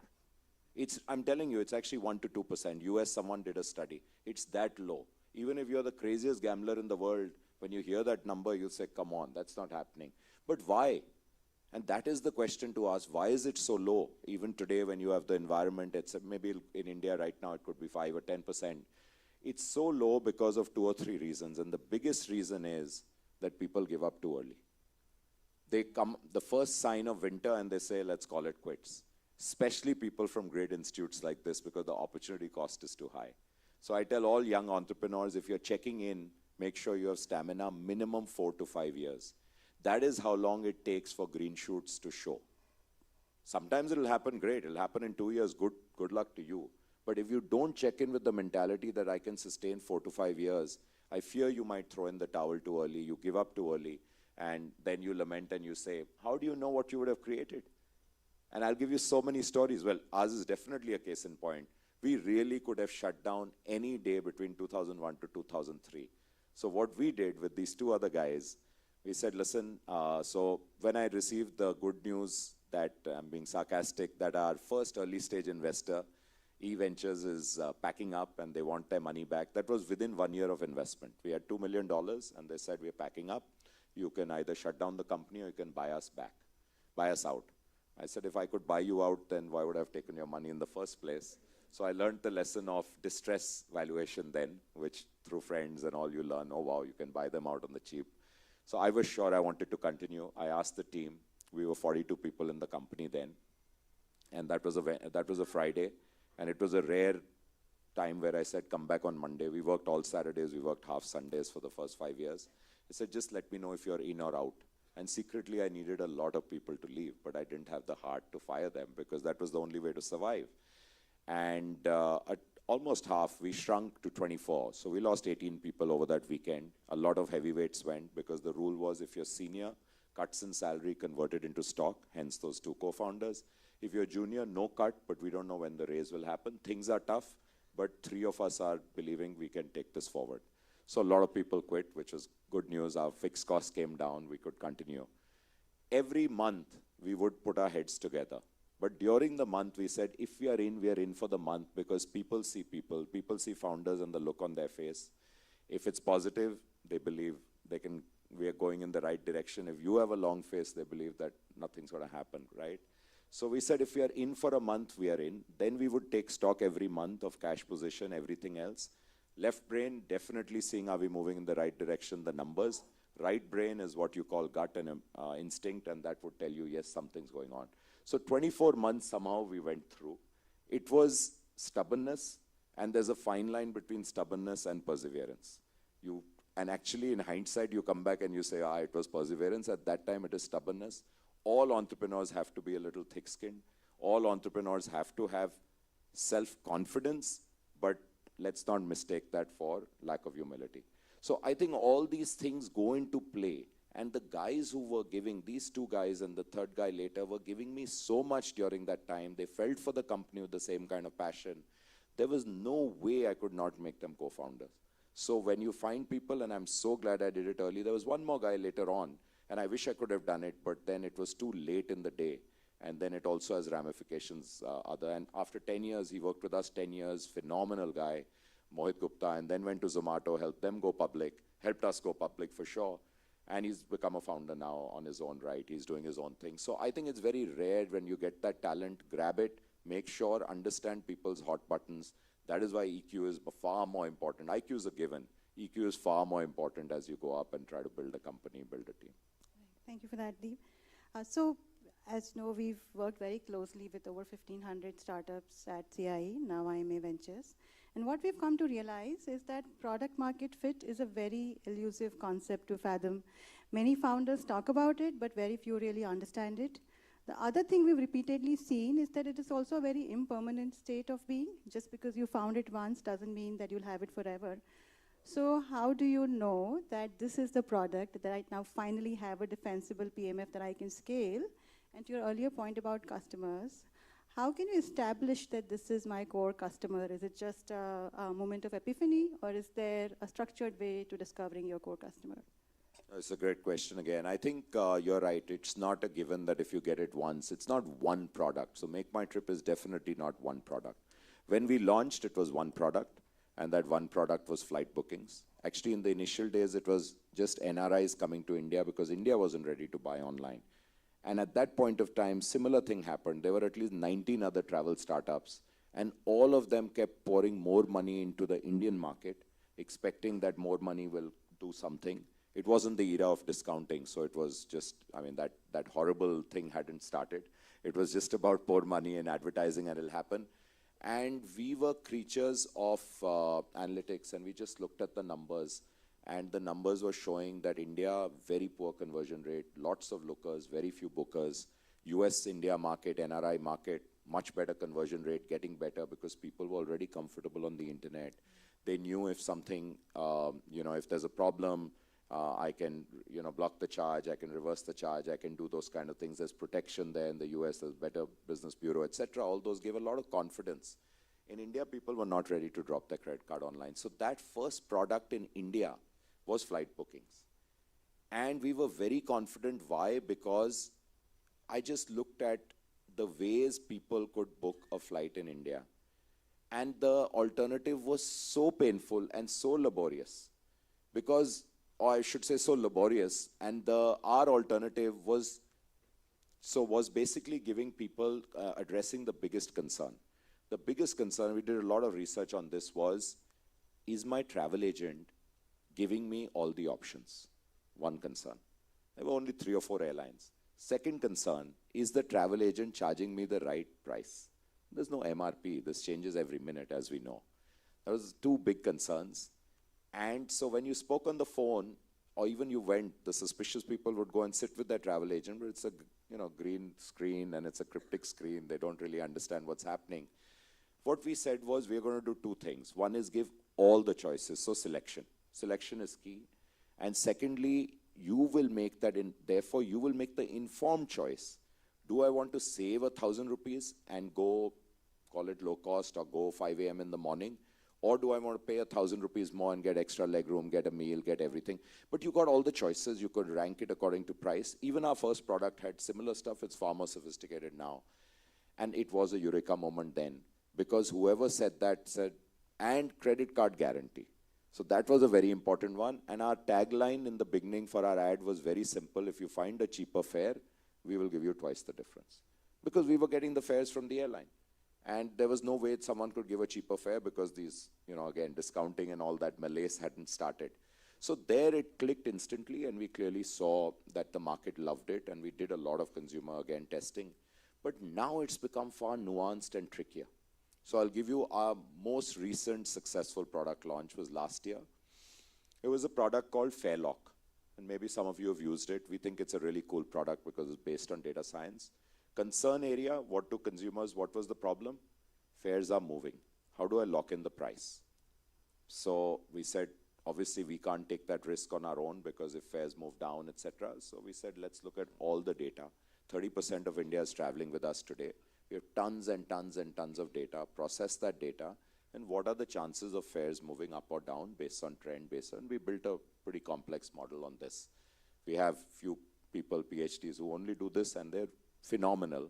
And we said, now we'll put this out. This is how we'll price it. Actuarial, all of you have figured out, that's how insurance companies price their product. We will take 250 rupees, and we will guarantee you this price of 6,000 rupee fare at this point of time. If the fare goes up, you don't pay more because you've paid the premium. But the beauty was, if the fare comes down, and that's there today, you get the advantage of the lower fare. So it was a win-win product. It had to succeed, but it took a lot of time. And this was different reasons. The reasons were people getting it? Was it too complex? See, everyone's not from Iima Ahmedabad and that smart. So people, how are they going to get it so easily? So we had to dumb that down. We had to put the message in different ways. We made it more attractive, and guess what? For the first 3 months, we lost money on it. And the first reaction of business people was, let's stop offering this product. Said, no, we have to keep on nuancing the model. We have to finesse it a bit more. Maybe take 5-10 rupees more because you're dealing with large numbers, and get it to break even. And in 6 months, we got it to break even. And today it makes a little bit of money on its own, but more importantly, it gives tons of confidence. So I think it's every product you got to go through the same process. There is a structure. It starts with consumer labs. It goes to testing. And if anyone is on the internet business, if you have not built a platform which does A/B testing, then you're missing out on the beauty of the internet. When we did MBA school, and many of us joined marketing after that, test marketing was what? Go to favorite city was what? I think go to Vizag, go to Chandigarh, go to, what was it? Few little cities where you get to test the product. And we would test and test and test. Levers would test and test. P&G would test and test. And then we'd assume it'll work for the rest of the market. Thankfully, in the internet world, it's much easier. A/B platform means you can test a new release on a control group A with 1%, 0.5%, 5% traffic, keeping control group B constant with 99%, ceteris paribus. Everything else remaining constant. It is the most powerful thing. It's very hard to build that platform, but any internet company worth their name today has that platform. So when you talk to your young B2C companies, please encourage them to build that. You can test anything. So today when I go to a young product manager and I say, yaar, ye laga do, ye change kar do, he has every right to tell me to bugger off. And I'm not going to do that. And then I'll beg him and say, acha yaar, aise karo, 0.01% traffic pe ye test karo meri hypothesis. So we, by and large, for flights, we have 0.1% for testing at any point of time. We are testing new things. For hotels, it's 1%. We are testing all the time new things. And then after, again, you got to test it long enough. Because initially when people see change, they panic. This is a fake site, this is spam. That's customer behavior. So you got to test it long enough to realize have people really liked it. And then if they have, then you make the change, then you dial it up. You move from that 0.1% to 1% to 5. You never bet the bank straight away. So it's a very structured way and the right way of doing it. Thank you, Deep. We've spoken about people quite a bit today, both in Mr. Mohanka's talk. Also, you mentioned your co-pilots. So I want to shift gears and now maybe talk about founder leadership for a moment. Every founder in this room would want to be a Deep Kalra, who not only founded a large company, but also scaled it to an IPO and beyond. However, this breed of successful founder come CEOs is very, very rare, according to a study by HBS. Only about 40% of the founders are still CEOs at the end of 4 years, and maybe less than a quarter lead it to an IPO. So how did you scale yourself as a leader as your company grew? Clearly that data doesn't apply to IMA. 42 years going strong as an entrepreneur CEO. Okay, now non-executive chairman for a bit. But I think that's a US stat. I think in India it's different. It would be longer. But still, it's not long enough. In US, you're right. I had read that number and I was like, wow, that's it? So it almost felt like you'll go IPO and then after 4 years, you'll this thing. I think we as Indians, as society, as a people, are far more emotional, are far more committed, and are far more passionate about the company that they've created and are willing to go to any length, I think, to see that succeed. You heard that one story. I think ours is no different. You're going to hear from Aprameya later. You'll hear from many people how, they will go to any extent. So also hunkering down here is much easier. So the US and other markets is really hard because it's so expensive, the cost of living. Here you can cut back very easily. Going 18 months without salary now was fairly easy. Why? We lived in a house, first floor house in Delhi, which was 12,000 rupees per month rent. It was doable. One could do it with savings. You can't do that in a big city in the US. Today, you can't probably do it in Bombay or Delhi also, but maybe that time was different. Secondly, you can cut back on many things.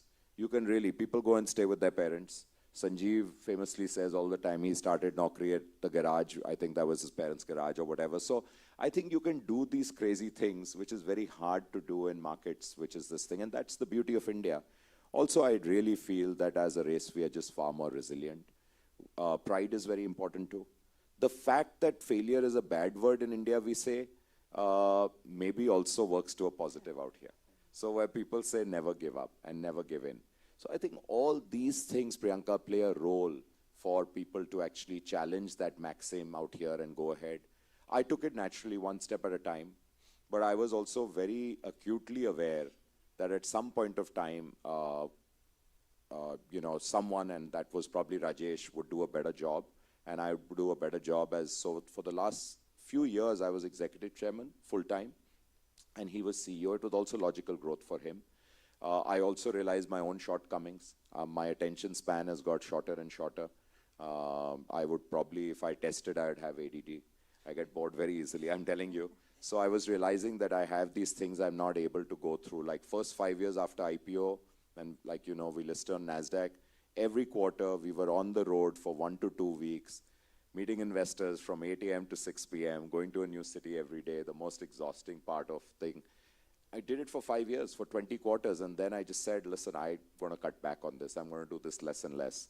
COVID was a big blessing, horrible for our business. It killed our business, but big blessing. It taught everyone you don't need to travel. So now we do all our investors road shows a week on, sitting in our home base, and we only go for investor conferences where over 1 to 2 days you can speed date and meet 20, 30, 40 investors.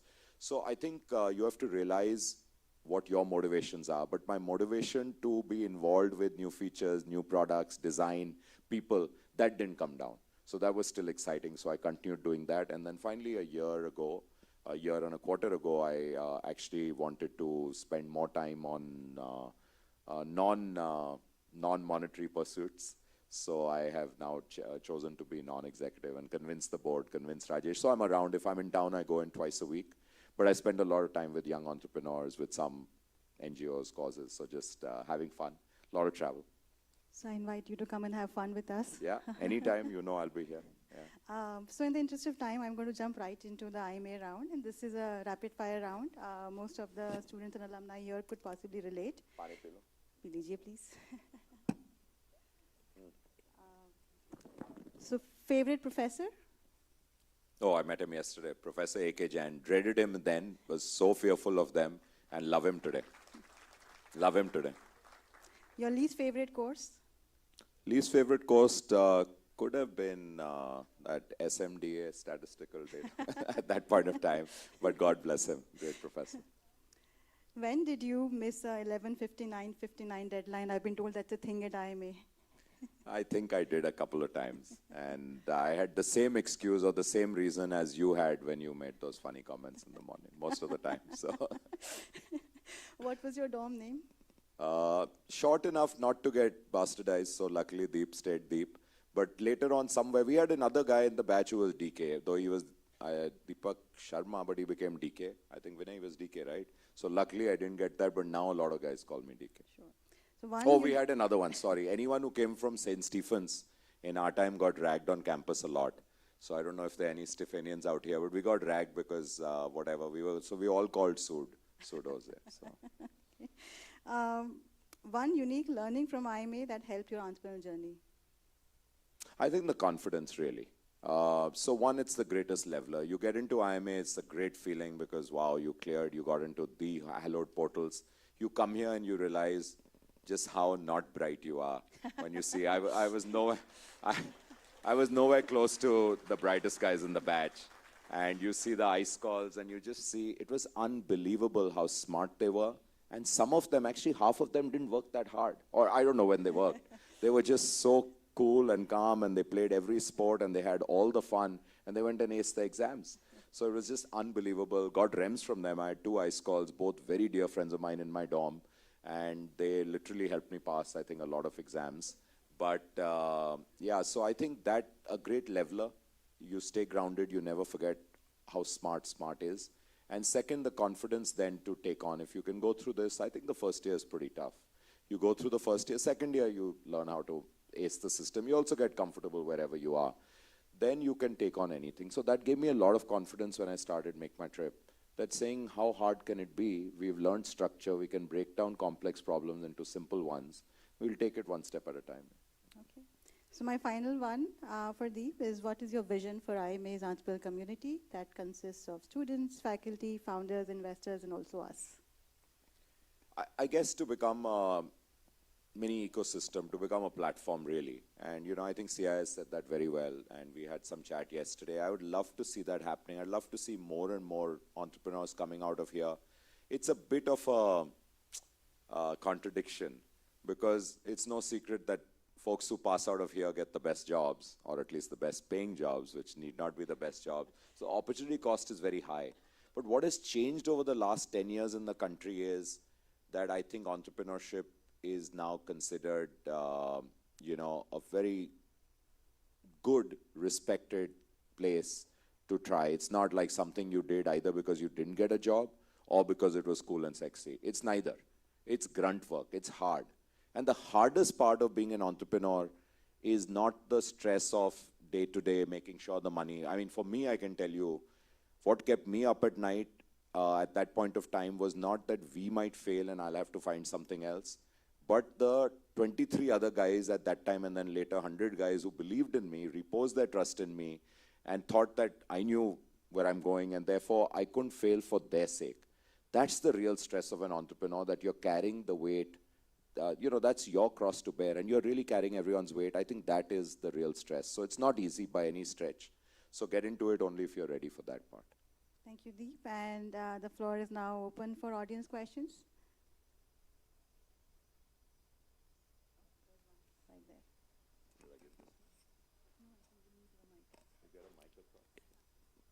there. Hello, sir. Yes, sir. Sir, my name is Anil. I founded a company called EdTex. So it's a 6-year-old company. We have completely bootstrapped. So we provide business solutions, automation solutions to business schools and universities.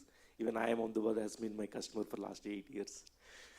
So my question is, so what I felt in this journey of last 6.5 years is, a lot of battles are internal, in the sense, employee retention, so you have projects you kind of go and get, but like delivering is hard.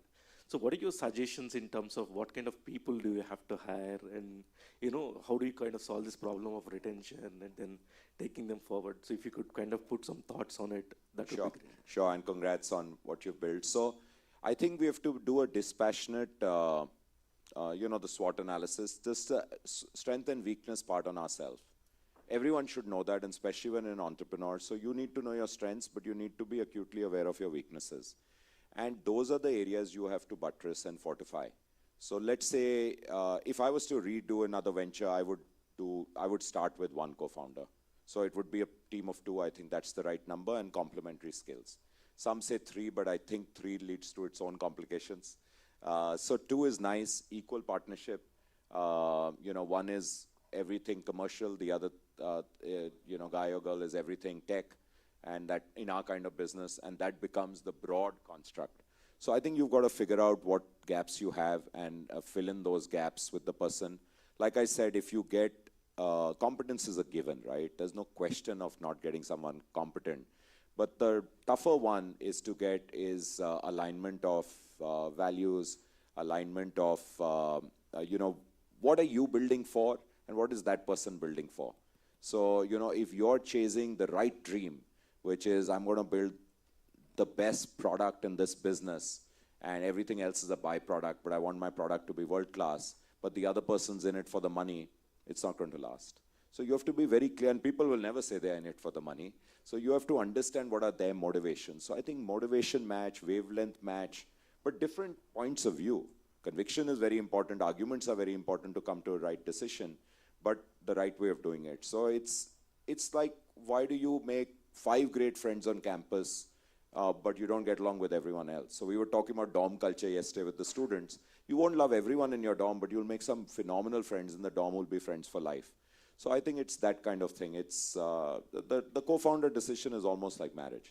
It's very, very painful if it doesn't work out. So I think you should spend that much time and focus on it.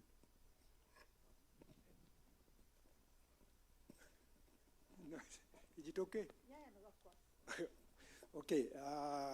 Deep, I'm PGP 71. Wow.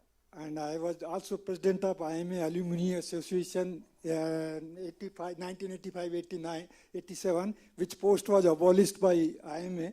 There are only chapters now. And I was visiting faculty disaster management course. That is the only year, 2014-15, that is the only time elective course was taught on disaster management by me, and not afterwards. I realize I'm more a researcher. Okay, so it is a question of, startup, and I had a startup, not for profit organization, and which we also applied for IMA, that Maverick, and we failed. And we also had a, the CII had a center in Jaipur, so we also pitched like yesterday for funding, which also we also failed. So, okay. So that's not important. The important thing is, I started a International Emergency Management Society, which is a professional body of disaster management professionals for last 30 years, India chapter. There are 14 chapters around the world, and I'm a working trustee. It is a trust. My challenge is, I'm not able to get a team or a people to join. Because they say, what is it for me? There is only one person, I can name his Rajat Vora, he's also an alumnus, and he's helping us. We are a disaster management partner of a Jaipur Literature Fair. He does all those things. So my challenge is, and I wrote an article in Vivian about why to better manage disaster management. At the bottom, I have given my phone number, email, etc., and I ask if anybody can help. Who is interested in disaster management, please join and reply. Nobody replied. Okay, so my question to you is, and we don't want to build a big organization. We have decided after from 2015. For 8 years, I've been funding myself. But I don't need fund. My question is, how do I get some 3-4 people who are committed and who does, and we want to do something which is research and which is other people are not doing disaster management. Like I'm researcher. I've got a CDRI fellowship, vagara, and other. I understood. No, what's your name, sir? I didn't miss your name. Kailas. Okay. So, fantastic what all you're doing, and it's a really interesting thing. So, I think they're very, very hard to get people, good people for social sector. We all know that. I'm associated with maybe 5, 6 really good NGOs. Very few of them have managed to scale up. So it's a challenge. The challenge is meeting of mindset, wavelength.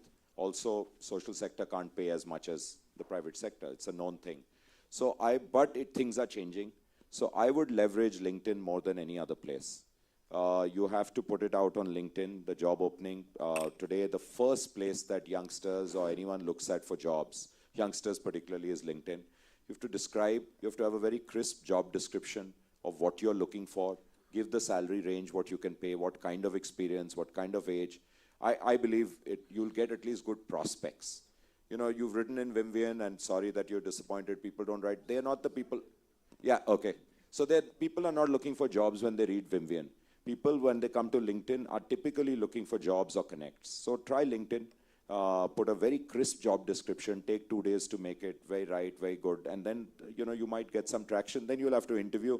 Then you have to charm them, and you have to, you know, win them over. So that's the part of hiring. It's the toughest decision we all make. So good luck. Yeah. Yes, sir.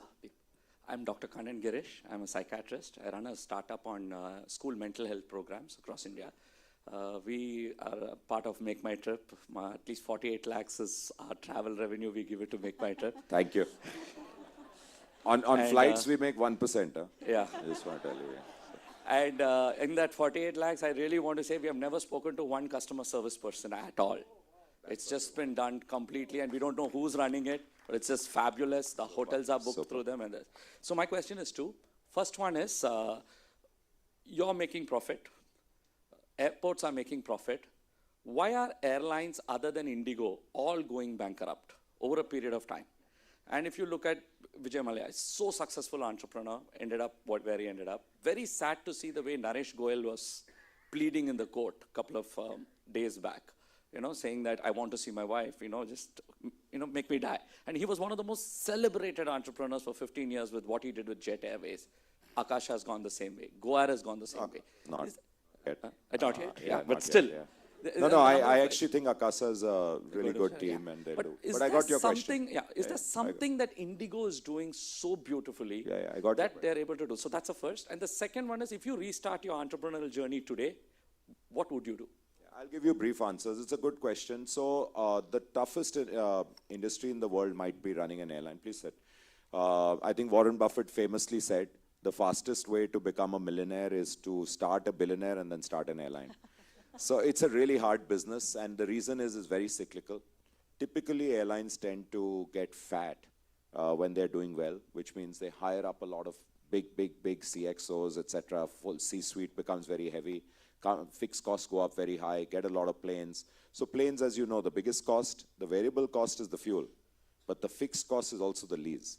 No one buys by and large. So there's a lease cost on the plane and the parking fees, and then the staff. So imagine in COVID what happened, but even before COVID, any downturn, fixed cost is too high. So the biggest learning from all of this is variabilize your costs, keep fixed costs as low as possible. We all learned that the hard way. We learned that. By the way, we reported a quarter in national lockdown, 96% down on revenue, 96%. We had to return. There was no travel. In fact, one investor asked me, so what was the 4%? 4% was the emergency travel and stay that people were doing. And we've all lived through that now. I mean, like literally, it still gives me the shivers when I think about it. So I think that taught us a lesson how to right size. So airlines, that is the problem. And Indigo has just done a brilliant job of not letting that happen. In fact, hats off to them. Even their big shareholder rift hasn't impacted them. So it is I really say it's the best run LCC in the world. And it's a brand India should be really proud of. Full credit to Rahul Bhatia and then earlier Rakesh Gangwal. And they've kept the culture, they've kept it going. Their management team is superbly professional. We work with them very, very closely. And that's why today they have a market share north of 60%. Yes, competition has been weak, but Air India is going to get their act together and definitely going to fill in the gaps for, I think, where maybe Jet vacated. Jet is a classic case of similar, and then later on the management, etc. issues. So you go into that, you see that. Kingfisher, I think, was never founded on the right principles of running an airline. I mean, why do you need luxury for a 1 or 2 hour flight? Who's going to pay that? Doesn't make sense. So I don't think but Akasa should do very well. It's a very good airline. Go Air was sad, but Indian industry right now is still young. But in the US, look at what has happened. In the last 5 years, consolidation has happened. There are 3 big airline groups. They're all making money. So you have to also have the right number of airlines and then critical mass and very good management. I think the key is the management which will make the difference. It's a very tough business. I'll never get into an airline. What would I do if I went in again? Well, clearly right now something based on AI. I still love travel, and I think there's something to be done on AI in travel. But I think AI is going to impact even what you're doing. Mental health is fantastic. I think it's a big role to play. So AI's impact is going to be no less than impact of internet on technology, no less than impact of smartphone on technology, apps on. It's going to be probably as big as that. So big quantum shift, big quantum shift. So we actually have run out of time. Maybe we can just take one last question. Yeah, my name is Shaji Matthew. My question is that when I think of travel, I think of Make My Trip. So how did you create this parking space in our mind? Thank you, firstly. So I guess, like they say, for any overnight success, 20 years go behind it.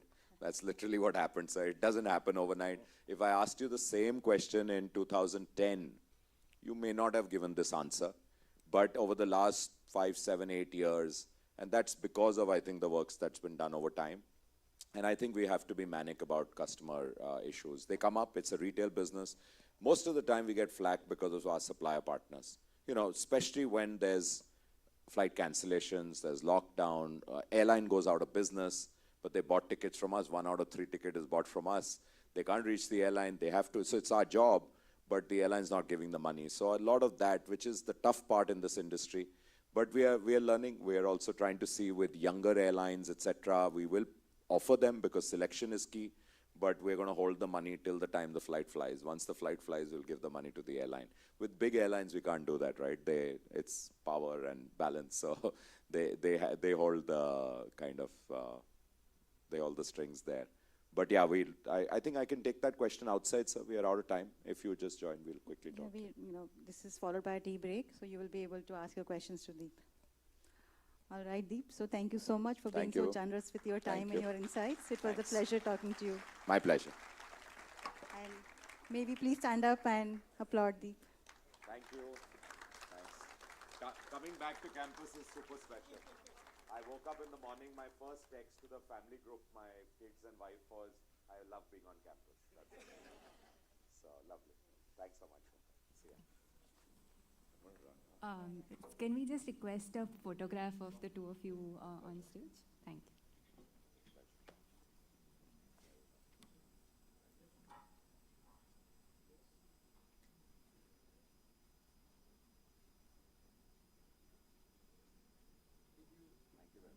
Thank you so much.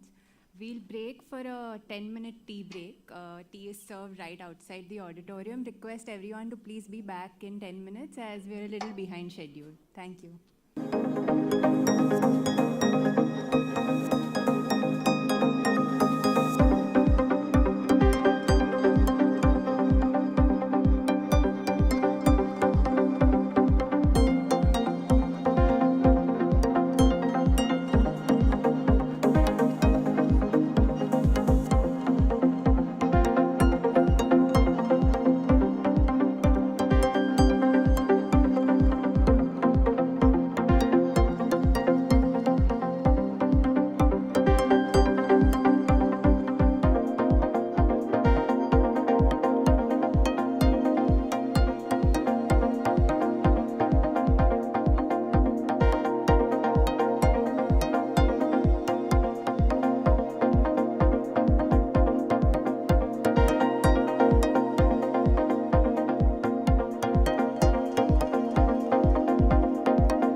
So welcome back, everyone. I hope that after the garam chai or coffee, our gray cells are firing again. We are ready to begin our next session. So there is scientific evidence to suggest that entrepreneurs are different. Different in the sense that they inhabit a unique entrepreneurial mindset. This mindset could be defined as a mix of heady optimism, curiosity, ambition, and sleep deprivation. But what it really means is an incredible opportunity to spot problems and convert challenges into opportunities. Interestingly, science also tells us that this mindset is cultivable, that this mindset can be taught, it can be passed on to new generations of innovators, and which brings us to our first Entrepreneur Talk session.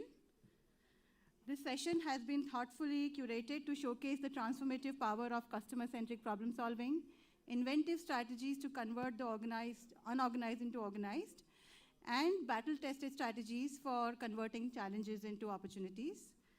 Please join me in welcoming our first panel of Iima founders. We have Sandeep Deshmukh, the co-founder and CEO of Elastic Run, a technology unicorn helping brands reach the deepest parts of India. Next, we have Aprameya Radhakrishna, a serial entrepreneur who co-founded the taxi aggregator Taxi for Sure, and they were acquired by Ola. He's now the founder of Koo, the microblogging platform. And finally, we have Sucharita Mukherjee, the co-founder and CEO of Kaleidofin, a fintech platform that provides intuitive and tailored financial solutions to underbanked customers. The discussion will be moderated by Professor Chitra Singla. We do have about 10 odd minutes of audience Q&A at the end, so please do hold on to your questions and comments. Thank you.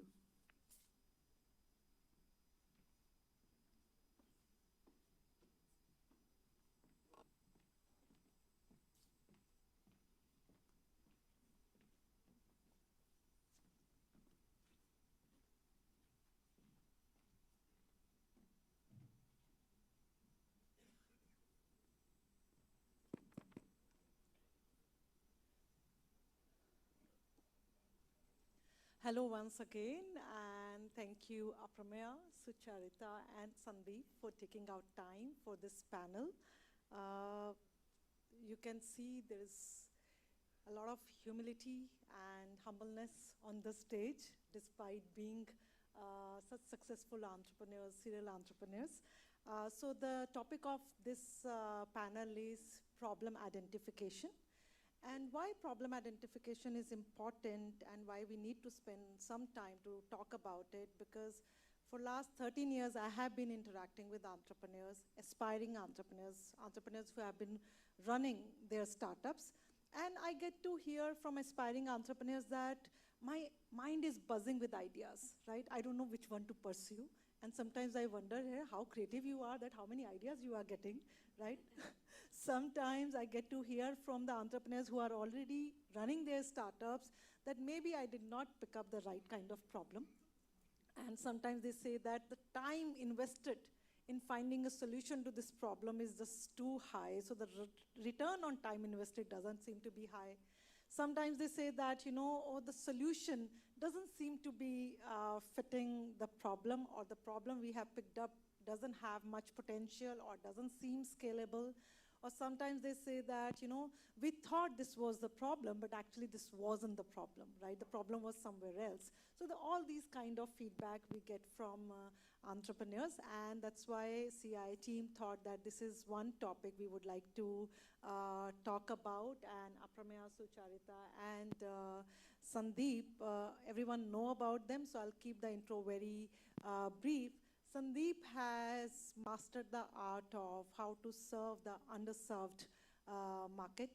And Sucharita, I would say, is known for customer centricity through Kaleidofin. And Aprameya, Taxi for Sure, everybody knows, okay? And from there, he moved to Koo, that how to identify problems which are scalable and think from a serial entrepreneur perspective, and how to organize the unorganized, right? So these are the three topics hopefully we will delve deeper into. And what will be the structure of the session? I'll request them one by one to speak about problem identification from their perspective, how to scale it up, how to convert the problem into an opportunity. And it would be great if they can take 8 to 9 minutes each. Post that, we will have a Q&A from the audience, okay? Great. So first, Apramya, I'll request you, yeah? You want to come here? Whatever is comfortable. We'll talk from Yeah, here. okay. Yeah. Good afternoon, everybody. 5 minutes to afternoon. So, you know, the 0 to 1 journey, identification of a problem, is probably the most torturous thing you could do to yourself. And it's not very pleasant, but at the same time, you know, it's something that you get addicted to, right? So, when I was thinking about Taxi for Sure with Raghu, at the same time, you know, I had multiple other ideas that I was talking to other friends about. So I kind of like went around, you know, to known people, either from engineering or from MBA, and I started talking to them about where they were in life. Did they want to continue doing a corporate job? Did they want to start up? And the few people who said, you know, I also want to start up, I want to, you know, do something on my own, you know, I started talking about different ideas to different people. One of those ideas was Taxi for Sure. One of, as in Raghu was the person I was talking to. But otherwise, you know, with another friend of mine, I'd discussed, you know, why don't we import Chinese phones and rebrand it and sell it in India, right? As just a English statement. This was back in 2010, right? And one more person, you know, we said, okay, let's sell, and this is all inspired by stories that I'd read about, you know, of course, Deep's Make My Trip and Naukri and Flipkart, Redbus. So another friend, you know, I was talking to, I'd said, you know, let's sell fruits and vegetables online, right? What Big Basket eventually has done. So there were multiple ideas that I was discussing with multiple people. And why did we pick Taxi for Sure? Actually, it was just meant to be, I guess. Because, you know, there was no logic behind it. As in, Raghu seemed the most enthusiastic to start up. At the same time, we went deep, right? Which meant we went and spoke to the drivers. We asked them, are you happy with how much you're earning?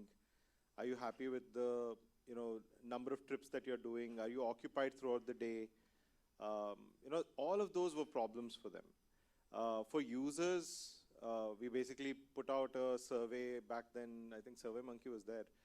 So we put the survey out there, sent it to all our friends, asked them what their pain points were. So we were extremely convinced that both sides of the market were having problems, and, you know, using technology, we can actually solve it.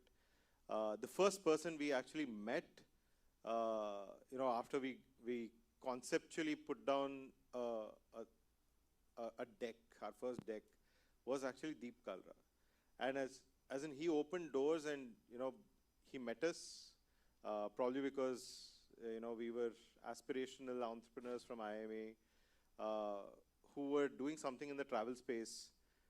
And he not just met us and gave us guidance and gave us confidence that this idea would work, but he also put us in touch with every VC he knew, from Axel, Helion, you know, Tiger, you know, everybody he knew. He just shot out an email. And we were extremely early. We didn't know what cost of customer acquisition was.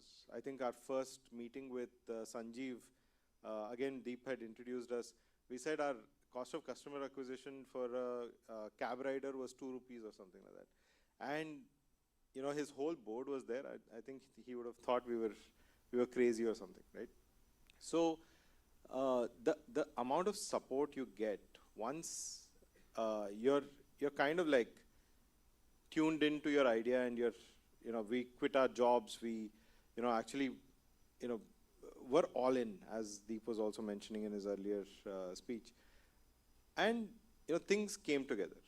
We spoke to some of the VCs. We actually never got any of them to invest initially. But, we said, okay, on paper, nobody's putting any money.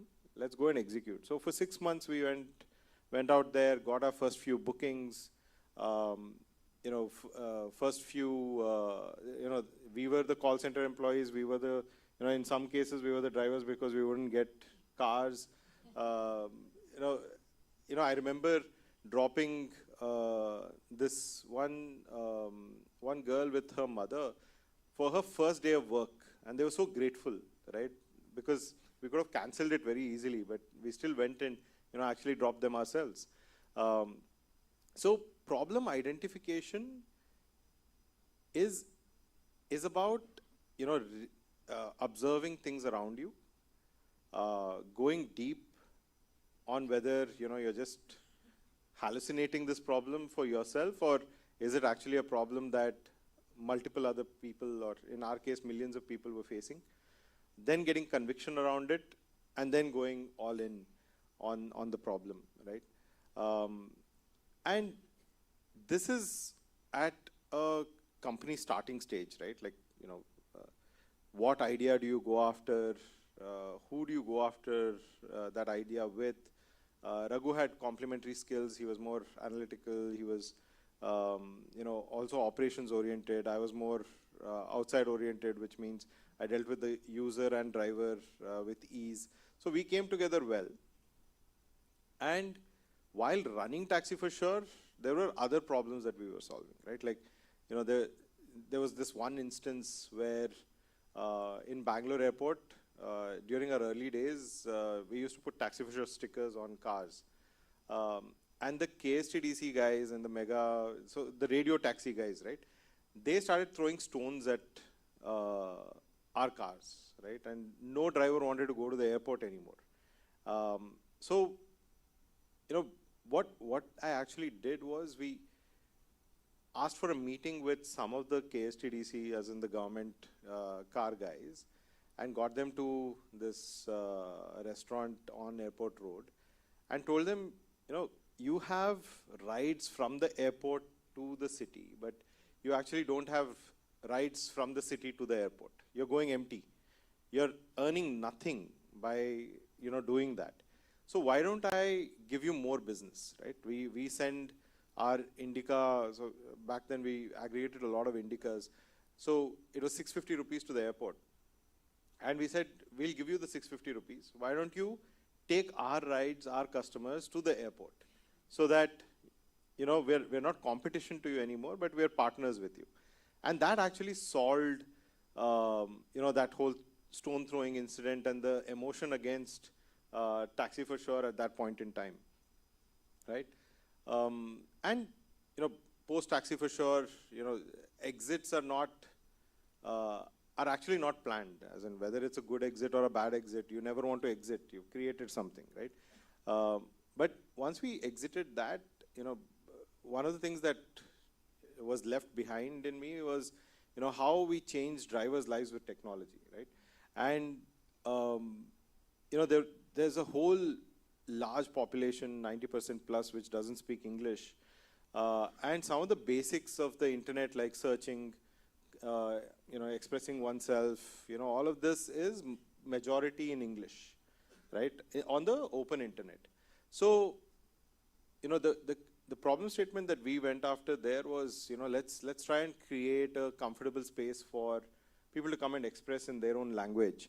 And, we got a lot of initial interest from the Kannada community when we started Koo, right? We said, Twitter is a place for the 1% of India. They're talking in English. They're trending stuff in English. All the stuff that is trending on Twitter actually doesn't matter to you. What matters to you, you should talk about, right? And, that emotion itself was product market fit for us, right? A lot of people came in, started talking on the platform. And what was trending in languages was very different from what was trending in English, right? And that's how we kind of figured that, there's a deeper space. Now Koo is 60 million plus downloads. We, apart from India, Nigeria used us. Brazil is still using us in Portuguese. So the same concept of 90% plus Indians speak non-English is applicable to the world as well. 80% of the world actually speaks non-English. So I think what we've kind of figured is a product that helps people express themselves in the comfort of their language amongst people that understand that language, and hence they're given a space on the internet which otherwise is very English first and English prioritized. Great to know that, Apramya. And if I have to conclude it, that made me wonder that are we looking for too much structure in a process which is actually very unstructured, right? Sometimes we say that, is there a very structured way of problem identification? So maybe there is no very structured way, maybe it is very unstructured way. That's how mind works when it looks for problems. Thank you. Yeah, please, Sucharita. Yeah. Hey, thanks for having me over. I think coming back to IMA is always very special because, I came to IMA at a time when, you basically used to finish undergrad and come to IMA direct. So I was very fresh, first time out of home, and also very dreamy. I felt like I learned the most about myself in these 2 years. Towards the end of IMA, 4 of us classmates, we actually raised funding for an idea. We thought that we would start a consulting company that would help NGOs gain professional skills that would help accelerate their impact because they can't hire. And we even, we won this. I think the startup used to be a different word at that point. It wasn't really a word until about 10 years ago. And all 4 of us, actually at that point, we buried our dreams. We didn't do this. We were very passionate about it. We never really realized whether it was a good idea or a bad idea. And in some sense, it made me realize that that desire for impact. So for example, in my case, what really motivates me is that there is a purpose more than yourself, more than your company. There is so much to do. Apramya talked about, taxi drivers who communicate in languages other than English. Practically all the products in India are built for the top 1%, maybe the top 10%. Today. But even today, that is the case. But when that seed is there, you realize that it hasn't gone anywhere. So, the 4 of us I went to Deutsche Bank, another person went to McKinsey, Coke, Unilever, and so on. But that seed stayed with me, and sure enough, that itch grew again. And, and it came back at an unexpected time. I was working at Morgan Stanley at the time. I was in London. Felt a sense of emptiness. And, there were, at that point, NRI banking had just, taken off. I was here on a trip to India, and somebody said that, you can get 40% returns from secured lending. So I was like, this sounds like too good to be true. So I said, tell me more about it. So, and this is in a small city in UP. And we went and he said, it's gold loans.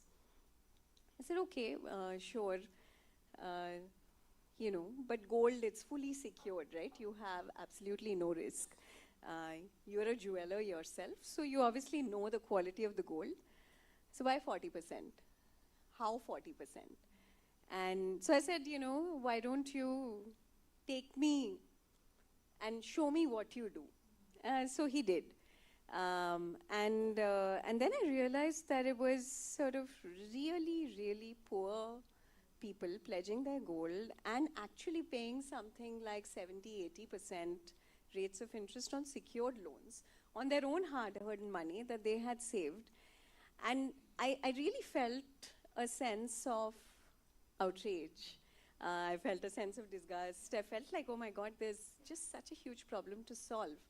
I mean, the access to finance problem is so huge that we are actually, you know, a country that's actually lending at 70% against a secured asset. Surely that's just wrong. That feels wrong. There is a problem here waiting to be solved. And that really stayed with me, and you know, and then one thing led to another, and I came back to India to set up my first entrepreneurial venture was IFMR, and now Kaleidofin. But that, you know, that early bug, it's like falling in love. I don't think it ever goes away from you. If you have it, you have it. And that's why I think what Mr. Madan Mohan also said was so right, that it's just something that you do because you really want to solve the problem. And therefore, I think that grit, that determination, it just comes immediately. So one of the big problems that we are trying to solve at Kaleidofin is the problem of the small business. So you look around here, even in Ahmedabad or in Bangalore, there are small shops all over who are borrowing for working capital, borrowing to expand their businesses, and are on average paying anywhere between 90 to 100%. Actually, the products in the informal market are really smart. It's not like they're not smart. So they'll say that, you know what, I'll give you 10,000 rupees, I'll give it to you for 100 days. I'll deduct 1,000 rupees upfront for interest, so you actually get a 9,000 rupee loan, and you give me 100 rupees per day, principal plus interest. So it sounds, it's very memorable, right? 100 rupees per day, 100 days, 10,000 rupees. Super easy to remember. So actually, you know, it actually ticks all the boxes of a memorable, good financial product. However, if you do the maths, and I'm sure because this is IMA, I'm sure some of you can do this in your head, this is 100% APR. Doesn't sound like it. When you say the numbers, it really doesn't sound like it, but that's what it is. So, so even though we have a very large microfinance industry today, still the working capital problem has not been solved, and there's only really very, very rigid financial product options available. So the first problem we were trying to solve at Kaleidofin was that, okay, customers have goals. They have goals for their business. They have goals for their lives. And therefore, they need actually customized financial products. They probably need savings and credit at the same time. They probably need credit and insurance at the same time. Why is that? It's because, you know, through market research, we learned that customer volatility of income and expenses is as high as 45 to 50% each. So which means that your surplus is actually changing by 100% every month, month on month, and that's a tough problem to solve. So you know that a pure term loan is not going to do it. So imagine, you know, you were going to buy a bike, and someone said, hey, you know what, let me sell you the gears and the wheels and the mirrors, and why don't you go assemble it yourself? That's not a great experience, right? That's exactly what we are doing in finance. We do that, and it clearly doesn't work. It's not a surprise, therefore, that the small business owner, like a Kirana store, just goes to the informal money lender, pawnbroker, chit fund. There are many, many players, and pays a really, really large price for it. So first step first was designing a financial solution. So our new product was a financial solution. We said that the product in finance is a manufacturer context, right? Banks make bank accounts, insurance companies make insurance policies, but you have to tie it together to make a product that actually makes sense. The second one is user interface, very similar to what Aprameya talked about.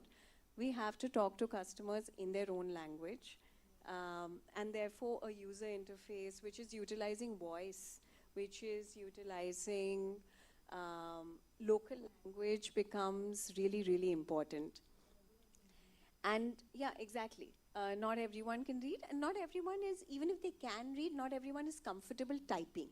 Just doing that alone, that's not established user behavior at all. But so the thing is, when we launched KaleidoFin, we launched this financial solution, we went into a pilot mode. We actually had a successful product market fit within the first 12 months. So it was kind of like a dream run. But then we realized that it's not scaling up. And why is it not scaling up? Because there are other infrastructural issues that still need to be solved. So our second big learning was that problems are multi-layered, especially when you're going into a segment as vast as what we are talking about. This is probably 700-800 million customers, and the market penetration is under 10% in this segment. So the thing is that a lot of the infrastructure that needs to be there is not there. So, so we didn't have a balance sheet in the beginning. We didn't have our own source of capital. We had convinced one institution to partner with us. That institution partnered, we scaled with them, but then we stopped. So now what to do next? So we realized that the larger problem that we had to solve was underwriting. And that's actually a systemic problem. Nobody knows how to underwrite this customer. So we built our second product, KaiScore, which was like an infrastructure product. And KaiScore today has underwritten about 4 million customers and underwritten about like 18,000 crores of credit. But in some sense, without KaiScore, if we hadn't built KaiScore, there is no way we could have attracted 10 other banks, NBFCs to come onto the platform and lend to our customer segment. You know, the big lesson for me was really that look for the layers of problems that you have to solve.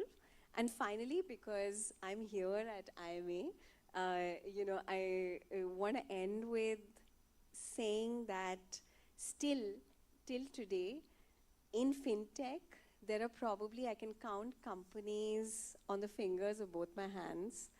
Maybe there are 10 companies seriously trying to solve this problem for this customer segment. We need many, many more of you to come in and join the fray. This is a room where we can get it done. So please come and talk to me if you're interested. Thank you, Sucharita. In such less short period, you could really walk us through your journey, and I'm glad that you did not let that curiosity to die. You actually went after it, that why somebody is saying 40% interest rate or the margins, you know, how is it coming? I'm glad that, you know, went and talked to people, to jewelers, how are you doing it, and finally, yeah, led to this solution. Great, and certainly a very big learning that it's never one problem. The problems are multi-layered, and sometimes you have to figure out multiple solutions to these multi-layered problems. Great. Sandeep, next to you, please. Thank you, folks. It's tough to follow these two leaders. Folks, I was traveling yesterday, and I thought I had to prepare a deck. So I reached airport at 40 minutes before, and I said, 40 minutes mein kya ban payega? I built something. Luckily, the flight got delayed, and I thought I got 1 hour 40 minutes to build it. I actually built a deck in that time. Along that flight, I got 20 minutes. So it was 2 hours by the time I landed here. And in the morning, I come to know you are not presenting any deck. Shucks, man, I spent 2 hours of time after such a long time, and now not. Both of them pointed out the same point, that the problems are not static. When you start building something, I think when I started, what we were looking at was a North Star problem. That's all. I thought that was the problem we were trying to solve. In a month's time, you realize that both North Star is right up there, straight on the y-axis or x-axis. Or x-axis, I'm mixing the axis, but yeah, something that is going towards north. And the problem should have been there, but it was not there. Then we are zigzagging somewhere in 40%, 40 degrees left, right, center. And the problems keep changing. They change all the time. I think The only thing that matters is that we are going toward that North Star, we are following on that axis. And in my experience, oh, they haven't started timer, I will take my full time. I have take otherwise.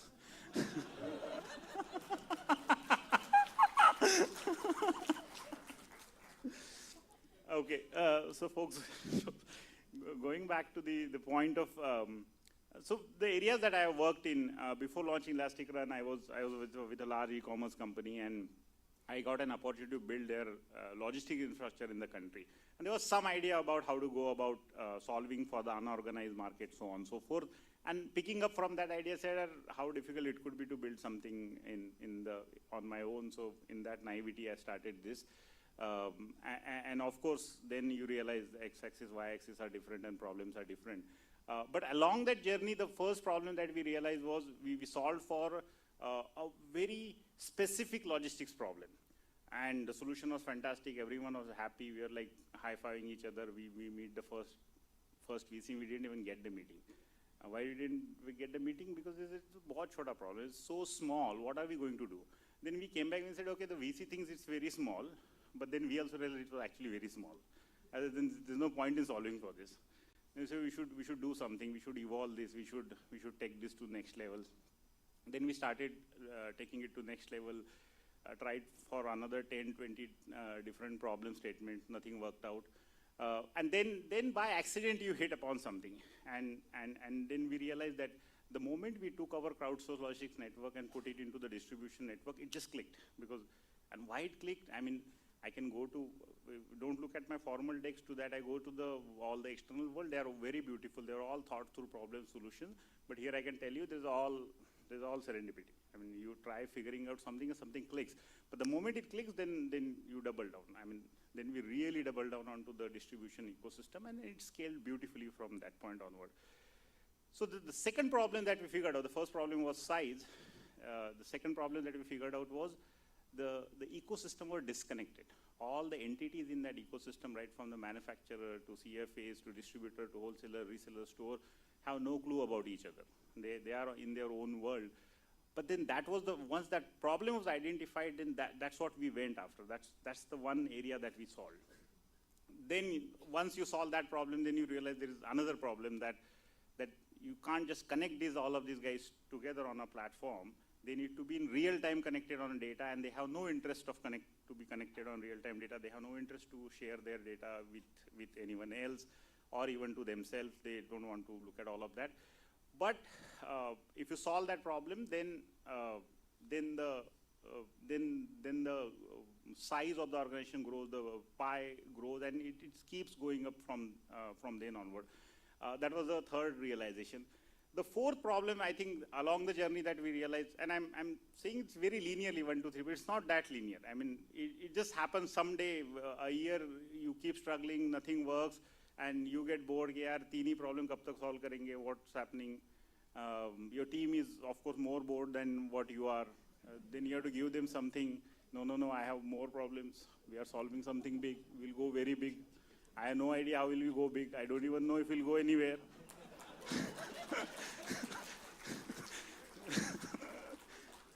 Yeah, but then you find a problem, then you find articulation around that, you build a deck on the flight. And then you convince the team that, see, this ecosystem that we are operating in, each entity is locally optimized. But the ecosystem is not optimized. Then they are confused. You say, you're then how she mentioned that it's like sum of parts is not as same of the experience. So if we can put all of these entities together, then the efficiencies that you generate out of the ecosystem are insanely high. Not insanely comes much later on, but incrementally it is high. And that's how we realized. The moment we put all of them together, suddenly the margin profile of the product started looking very different. Earlier, when we connected all of these guys, we were working on zero money. But then the data came in, and the planning efficiencies came in, and suddenly the value of the business went up. So the point I'm driving is the problem is not static. These are all the problems that come along the way. And while while the one big problem looks very, very jazzy and meaningful and glamorous, it's actually these underlying painful problems that you don't know their problems, you don't know the solution, your team don't know, and as you keep figuring out, I think the journey builds on top of that, right? Apart from that, what did we learn? I mean, when we try and go implement all of these solutions, then you know other things, like especially in this unorganized area, and I'm sure Aprema would have, he's not listening, so I'm just referring to him. No, man. So, I was actually giving good example of taxi for sure, but he was not looking, so. My bad. Okay, the example I was giving is the true example. The cost of the, while we say the old ecosystem hai, startup nahi hai, data nahi hai, tech nahi hai, but all the old systems, especially in India, are tightly tuned for cost. It's extremely difficult to extract any money out of it. You guys must have realized that. That when you aggregate all of this, sub-aggregation ho jata hai, where is the money? I mean, what will you gain? So solving for that cost becomes a problem within the problem. So you solve the business problem, but cost is not business problem, cost is your problem. Until that gets sorted, we will not get any more money out of that. I think that is one big problem to be solved. The second big problem I think he already referred to is the trust problem. That the old ecosystem is very well matured and there are set equations to how people operate. You suddenly go and start talking in your own language, technology, platform, blah, blah, blah. They don't believe you. No one believes you. Your own team don't believe you. But then how do you build trust? I mean, and one of the areas that has worked for us is payments and finances. The unfortunate part of India is no one, I mean, not no one, some people do, but most of the people don't keep clarity in their account statement. They would not tell you what's your due to me, what's my due to you, and no one pays on time. So the one principle that we follow in all of our product is, boss, my account statement will be the most transparent. It will be so transparent that you'll say, stop sending me the statements. It will be so transparent, and we'll be the first one to pay. And the moment we solve for that internal problem of having transparent statements and payments without anyone asking, that's the mantra. I think that solved a ton of problem. Then onward, we went on solving some other problems of that any user who wants to come on board should have zero obstruction. I mean, there should not be a step that they will have to take to get onto the platform. And if that happens, then you have higher scalability. Then, of course, there are certain other problems, like she talked about the whole customer experience, right? We build things in our own head. We forward, we think me, main apna deck bana diya, no one wants to listen to it. So what's the point of building that? So customer backward, what the customer is looking forward to. And actually, it sounds very simple, but if you go and talk to a team wherein 50 people are involved, what they will produce is the customer has nothing to do about this. Then you say, kya hai? What were you thinking? And I ask that a lot of time to myself, or the team asks me. But eventually we reach there, that what we were thinking, that we should be thinking what the customer thinks. But that's a big problem to solve. It's not a business problem. I mean, it does not look like a business problem, but underlying it is a business problem. I think I'll keep going on. There is 1 minute and 30 seconds left, so I will conclude. So anyway, so all of this list will go on. We can keep talking on, right? But then if you really are going into this unorganized kind of spaces, what are the areas that I would say, yeah, what are big risks? Why one should not do all of these things? One needs to have the mindset to play through end to end. Either find out an opportunity that has a right size, right time window you can execute and move out of it, or move on to something else. Otherwise, running a business is like a junkie. You want to keep doing that without end in sight, but your team is not following that. So how do you get on that time wagon? I think it's a crucial problem. It's a secondary, tertiary level ka problem, but it's an important problem.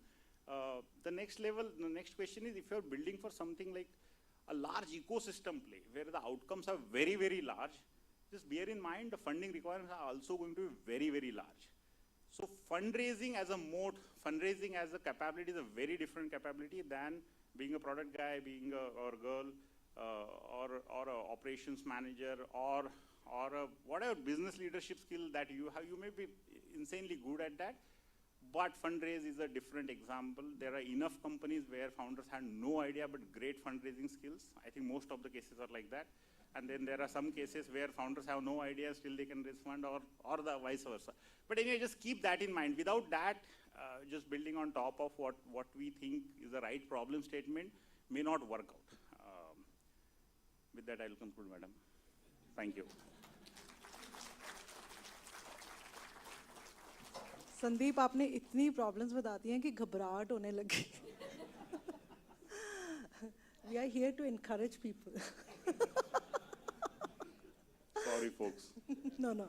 I really like the fact that, one, there is a multi-layer of problems, and the problems are not linear. They are very, very non-linear. And I think if I have to look at a common thread on all three journeys is that there was beauty of chance, right? And they chanced upon these problems, but one should not undermine the fact that their brain was looking for problems that they wanted to solve. They had given a task to their brain, which maybe over years, brain was continuously looking for something they wanted to solve, they could stick to, they could feel passionate about.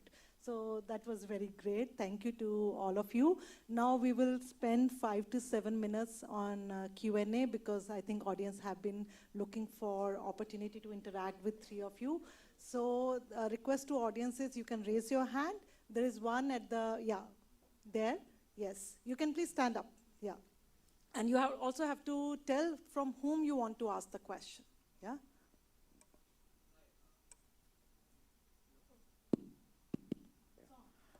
Hi, I'm Saket. I'm a PGPX student. So, for every platform today, we can see that essentially there will be multi-sided or two to three sides. So the first problem that we all often think of is, as a new startup, we'll have limited funds. So it's a basic chicken egg problem, which side to start with. So how do you people, take the decision? Yes, there are certain processes, frameworks we use to come up, but in reality, there could be some other factors that will influence our decision. So how do you really solve the chicken egg problem? This is my question. Okay, Aprama, maybe you will. Yeah. So I'll give both examples. During Taxi for Sure, we had the idea, we knew there was a problem. The first, cab operator that I met was Meru Cabs, right? So I went to their office after, following up with them for weeks for an appointment. I went and said, okay, we're this aggregator. You guys have technology in your cabs. Please give an API so that we can read your location and whether those cabs are free or not, and we'll show it on our platform. To which he basically said, we already have demand. We don't need any extra demand. So you're not solving anything for me. So thank you, but no thank you, right?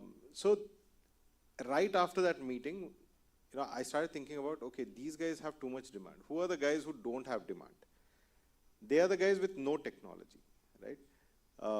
So we'd have to build the technology, but there are enough cabs, there are more cabs than what Meru has that, have no bookings at all. So that's how we kind of like shifted.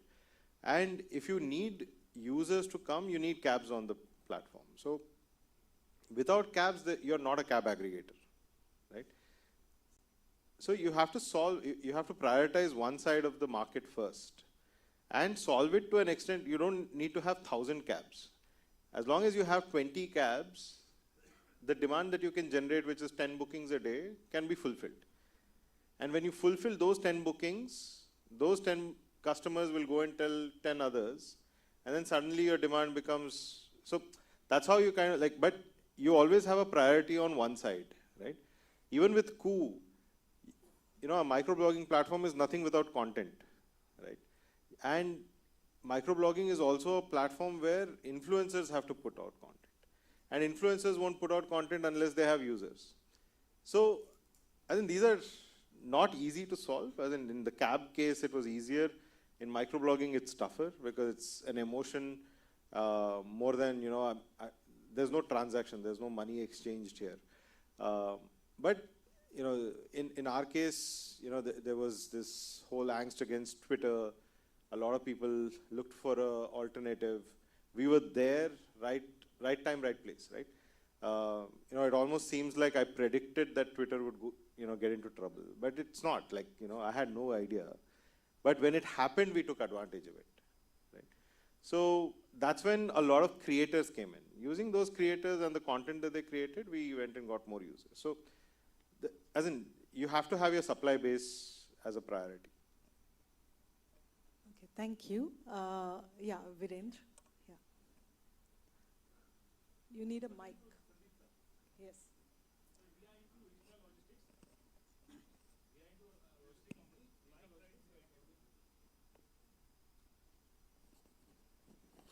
We'll keep the question short so that more people can ask. Yes, ma'am.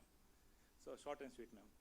So how we can, we are also into regional logistic building within the Maharashtra and Gujarat, deeper network for B2B. So the question is how in elastic run when you people visibility of the goods moving much more deeper. So how did you solve that problem? I'm happy to answer that question in very, very detail, but I don't know how interested the audience would be.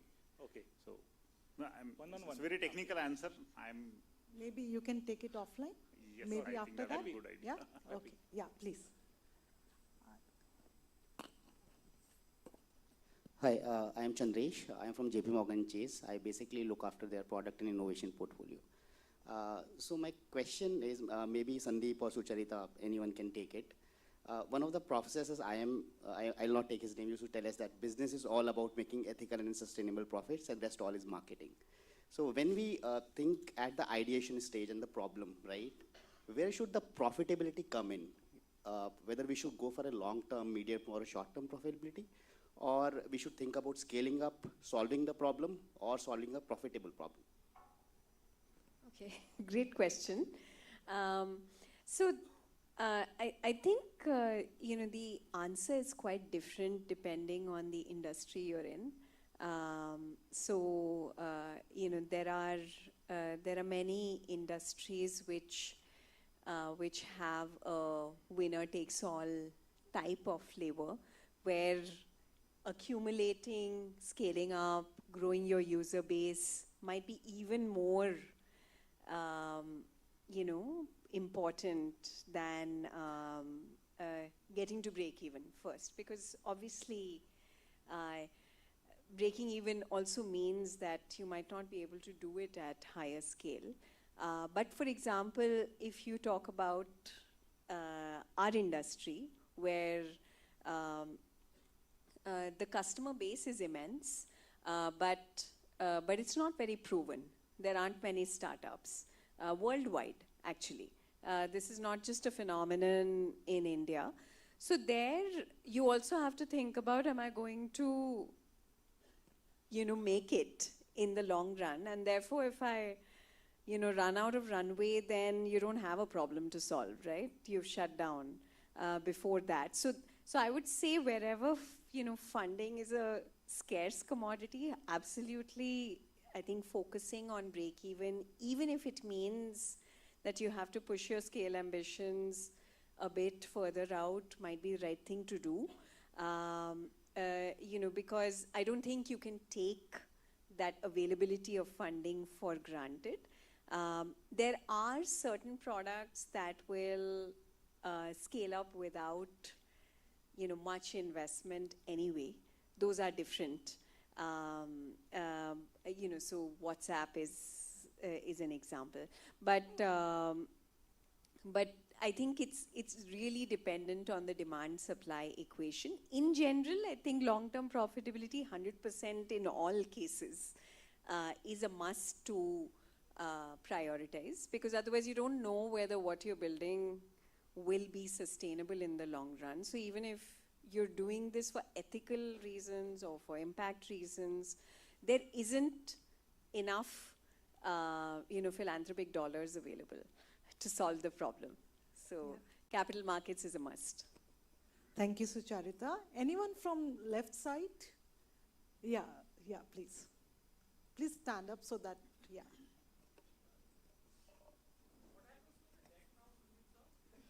Sandeep will get an extra slot to present the data. Yeah? Hi, my name is Bharat. I am from the 1416 PGP batch. My question is for Apramaya.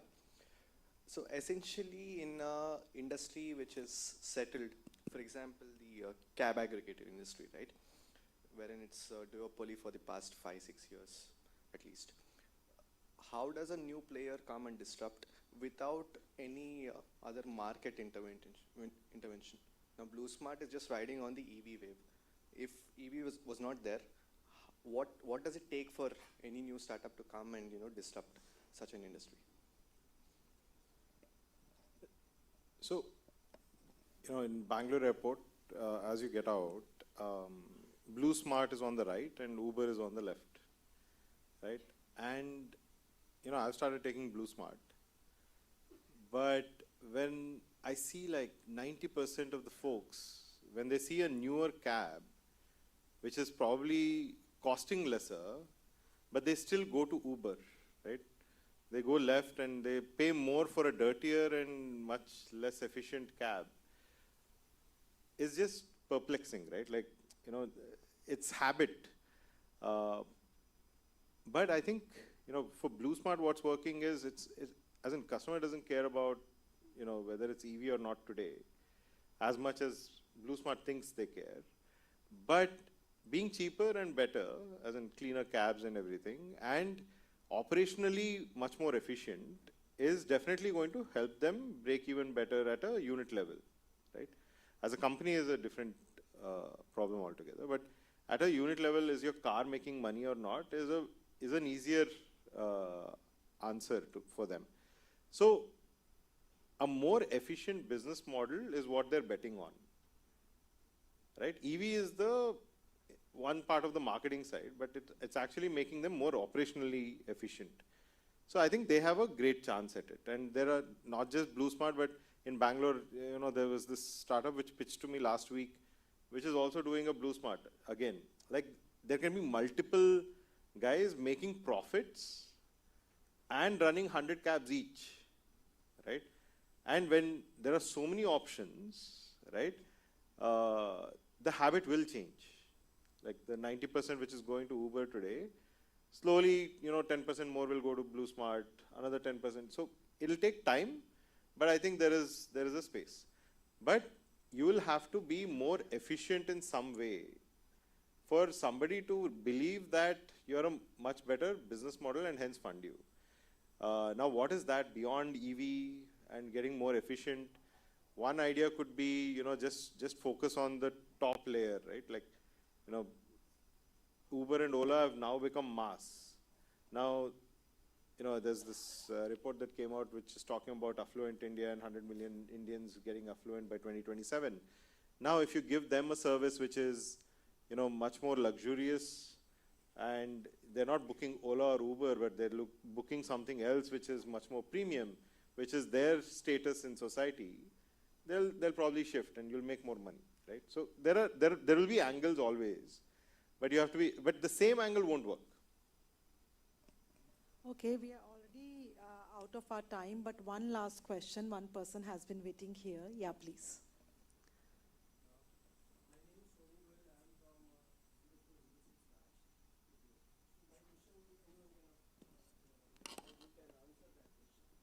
Most of the startups that we see, they talk about Bangalore, they talk about Delhi, the taxi service and all that you are talking about. It only caters to top 1% of the country. I come from Bathinda and there is no taxi service, aggregator. If I reach there at 2 in the midnight, I have to take that auto and go home in the chilling winter, or I have to call my wife who will drive it to. So who is gonna solve those problems? Like, we are into so much of the entrepreneurship and all that, right? When are we gonna have models which are for real India, right? Which is 70%, 80% of India. Yeah, it's based on, yeah. No, so I'll give a short response, and Sucharita will take over.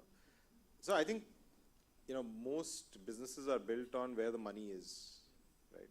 So when the larger part of India also looks attractive money-wise, naturally those problems will be solved. What problems are they? How much money will they make? That's what is stopping people from solving those today. But that doesn't mean it won't ever be solved. So that I'll stop there.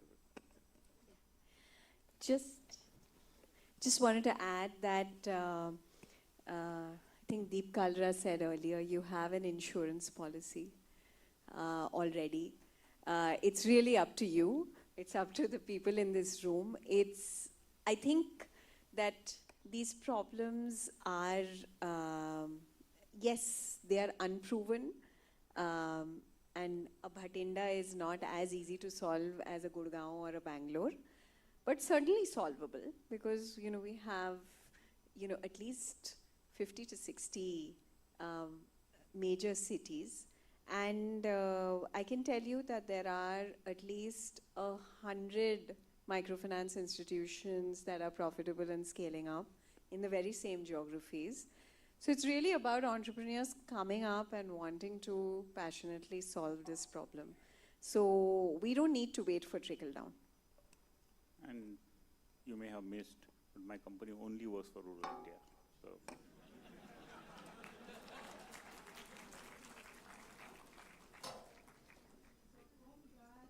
On that lighter note, Sandeep has really cheered all of us up with his great sense of humor.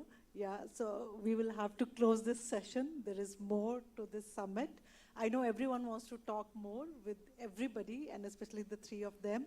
So maybe over lunch, you guys can interact with them more.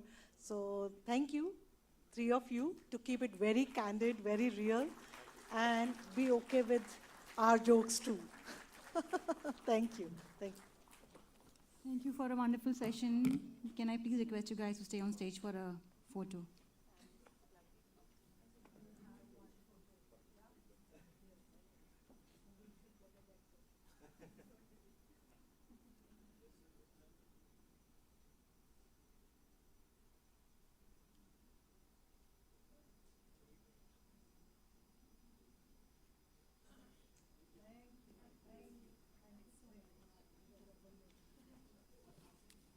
Thank you.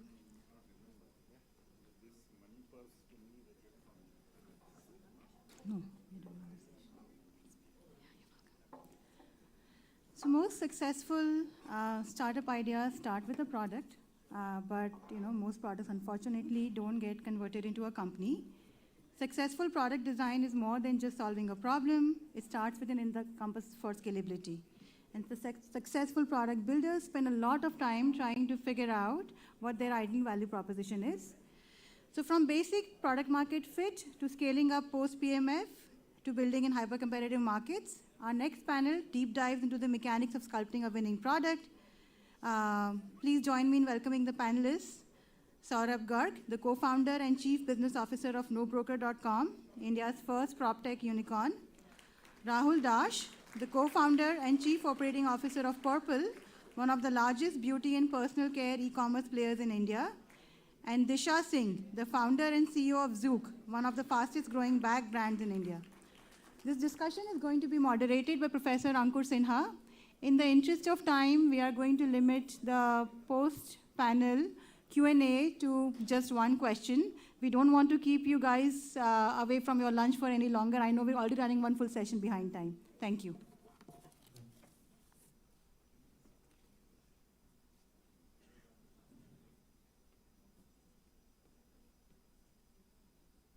Good afternoon, everyone.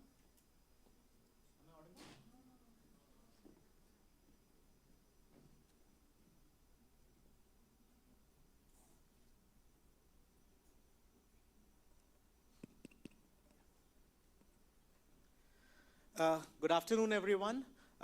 So welcome to this Entrepreneurship Summit. We have with us Saurabh, Rahul, and Disha. All three of them are IMA alums. And just now in the previous panel, we saw that we discussed about problems. The next thing that we are talking about is the product.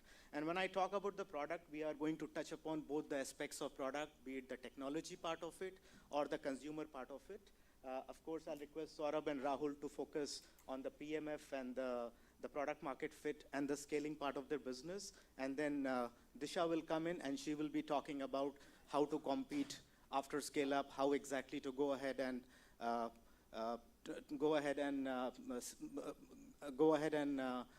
compete in the market when there are similar number of players present out there. So we will get started with Saurabh.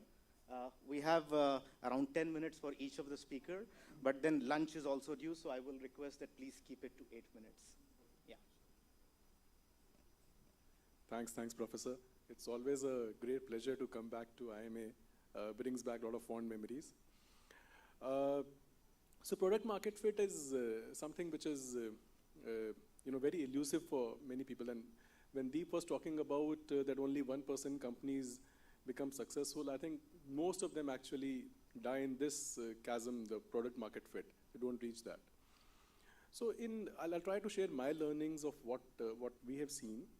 So any product market fit, any idea starts with a unique insight.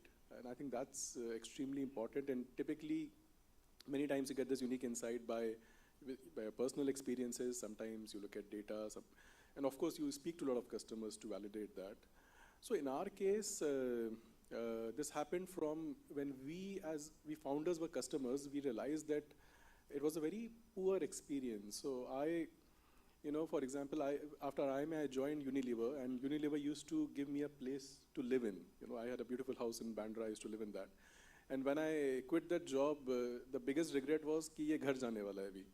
And that was the first time I had to search for a home. Because previously I was in hostel at IIT, IM Dorm, Unilever House, and first time I came across this unique personality called a broker. I had never, encountered such a person. And I realized that it's so different because the person showed me the worst houses, there's so much information asymmetry, and when I threatened I'll go to somebody else, then he actually showed me something which was a little bit acceptable, and I chose that first house and paid huge amount of brokerage. I paid almost 45,000 rupees as brokerage in 2007 when I had no job. So it hurt me. But the tipping point was that that person came back after 11 months when I was renewing the agreement with the same landlord and said कि आपको brokerage वापस देना पड़ेगा. So I didn't understand what's happening, but seems like that's what happens, and millions of people like me do it every time that they look for a house. And that was kind of a tipping point. So I started researching this industry and realized that it's very broken. There is no certification to become a broker. Chai wala bhi broker hai, security guard bhi broker hai. It's only exchange of phone numbers. And that's when in 2007 itself, I booked this domain name nobroker.in. We finally started in 2013, but this idea was there since that time. Second, I think it's very important to focus not only on the acuteness of the problem, but also size of the problem or the size of the market. And that's a thing where I see a lot of people make mistakes. Because if you go to a very shallow market, even if you're the best player, you have the best product, you have a lot of share of the market, but it will be so difficult to get customers and retention of customers, and it might not be financially viable for the company to make sense. So that's why size is very important. So when we started doing research on what the size of the brokerage market in India, we were ourselves shocked that Indians pay almost 1,50,000 crore as brokerage every year. That's the amount of money which goes from our pocket every year. So I think focusing on size is also a very, very important thing. And once you have this insight, you have this problem and size of the market, rest is that then you start working on what tools, what technologies are required to solve for that. In our case, the customers didn't want to pay brokerage. They didn't want that information asymmetry which the broker creates. So how do we connect the owner and tenant directly? So what we did was, the first thing that we created was an algorithm which eliminates the broker, which ensures that anybody on the platform is actually a genuine owner, tenant, buyer, or seller. And the platform remains pristine. That was important. And then I think the platform itself is two sides. There's a tenant or buyer, and there is an owner and seller. And owner and seller are typically older in age. So we said, what should we do to bring these guys? Because these guys are not so tech savvy. So we said, you can just call, you can WhatsApp, make it very, very simple for them.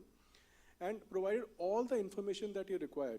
For example, things like what is the right price, what is the last transacted price for this, which is the place which is closest to here in terms of time, not distance, because in metro cities, distance doesn't mean anything. It's a time travel which is important. So build these kind of tools. Also, I think early in the life of a company, you should do non-scalable things. I think it's very contrary to what probably we learn in business schools or what we intuitively think, because we always think that do things which are scalable. But I think in early period of time, when there's a cold start problem, you have to do non-scalable things. In our case, we said that, okay, how do we bring the supply on the platform? That's something which is very difficult to bring. So we said, okay, a lot of owners and sellers put a for sale board or for rent board outside the home. So we used to go and click that picture and come back and get those properties listed. So it was highly non-scalable. Over a period of time, of course, we made it scalable, where we said that anybody sees that picture can upload on our app, and our call center guy calls that person and lists the property, and if the property is listed, you get 100 rupees in your Paytm wallet. And it became highly scalable. It's the largest crowdsourcing of real estate in the world. Thousands of properties come by like that every day. I think very important thing about product market fit, another thing is that should not stop listening to your customers. Again, something which Deep alluded to. Because those are the people who can give you the best insights. And if you stop listening to them, their requirements change and keep on evolving, keep on changing. So we started as a real estate transaction platform, but our customers told us कि अच्छा घर मिल गया है, but rent agreement कौन कराएगा, packers and movers कौन दिलाएगा, painting कौन कराएगा. So now we are a one-stop shop of anything that you need to do in your real estate journey, you can do at no broker. So when we started, our TAM was $19 billion as brokerage. Now our TAM is the entire journey, which is $175 billion. So the entire company became much, much bigger, and the CAC was zero because the customer was there on the platform. So this also helped us become much, much closer to product market fit. One more thing which is extremely important is team. And a lot of time people think that we'll get a team when we grow up a bit. But I think it's important to get very good team very early in your organization's life, people who are actually better than you. Because that releases so much time for you to focus on, thinking, focus on product market fit, focus on experimentation. Otherwise, you will just be caught up in what you're doing in your day-to-day things. And this is a mistake which I made in my first startup. And I realized that this is something which needs to be corrected so that I have enough time to do that. Last and most important, I think everybody has talked about that, is perseverance. I think that's the most important thing in any startup, because in your early 3-4 years, you'll see so many near-death experiences. If the perseverance is not there, I think it's going to become very difficult. For example, we started as a bootstrapped company, but when we were starting to raise money after 6-7 months, almost 100 investors rejected us. They said कि ऐसा कुछ China में नहीं होता, US में नहीं होता, कहीं नहीं होता दुनिया में, तो India में क्यों होगा? So nobody said that they'll give money to us. Finally, we kept on executing, and कुछ 6 महीने बाद there were 3 investors who said that they'll invest in our company. As the irony would be, in that week itself, Housing.com raised $90 million from SoftBank. And all the 3 investors vanished. But again, we believed, and we kept on doing things what we felt was right, because we believed our model is much better than Housing.com. Ultimately, and the good thing is that you need only one investor. So Elevation Capital came in, and we were very lucky. But within 7 months of we starting to scale up, brokers attacked our office. They came, they tried to hurt our employees. They said कि इनका laptop तोड़ देंगे तो site ही बंद हो जाएगी. So that happened. We didn't have an office for 2 months. So I think these kind of experience, you'll see a lot of these things happening in your life. So I always say that an entrepreneur needs to be irrationally optimist, because if you're not having that kind of optimism, then it is so difficult for you to sustain and grow. So I think perseverance is very underrated, but one of the most important things which you need as an entrepreneur. And these are the things which I feel are required to get to a product market fit. Yeah, thank you very much, Saurabh. Specifically, Saurabh has touched upon a couple of things. One, of course, was the need part that he spoke about, and then the value proposition. Now, if at all I talk about the need part, we very often see that entrepreneurs identify the need based on a significant problem they themselves are facing. But very often what also happens is that entrepreneurs tend to find those kind of problems very significant. But it may happen that the customers may not find that problem significant. It might be a need, but not a significant problem for customers. The second thing we very commonly observe is that one of the places where the startups fail is when they do not get the funding. But the second stage where very commonly the failure that happens is when you fail to establish the product market fit. And if at all you're going for a scale up beyond that, it's even a bigger problem. But then let's hear from Saurabh about the scale up part of the business. Yeah. Thanks, sir. Sorry, that's Rahul. Sorry, yes. I think they need to change. This is Rahul. Yeah. Yeah. Okay. I run a beauty technology company for all of you who know or don't know me. I will keep the conversation very focused on scale up. So I've assumed that Saurabh has established that we now have PMF. So let's start with post PMF. Right? PMF is done. We'll not speak about that. This is how we do it, and there are different ways at which people have adopted different models. You have only three things when you're doing post PMF scale up: acquisition, retention, monetization. Those are the only three things that are relevant. You need to be able to acquire, you need to be able to retain the customers that you acquire, and you need to be able to make money while acquiring a certain number of customers for you to grow at a certain pace. This is what you essentially need to do. At different stages, suppose there's a company which has 20 crores in bank account.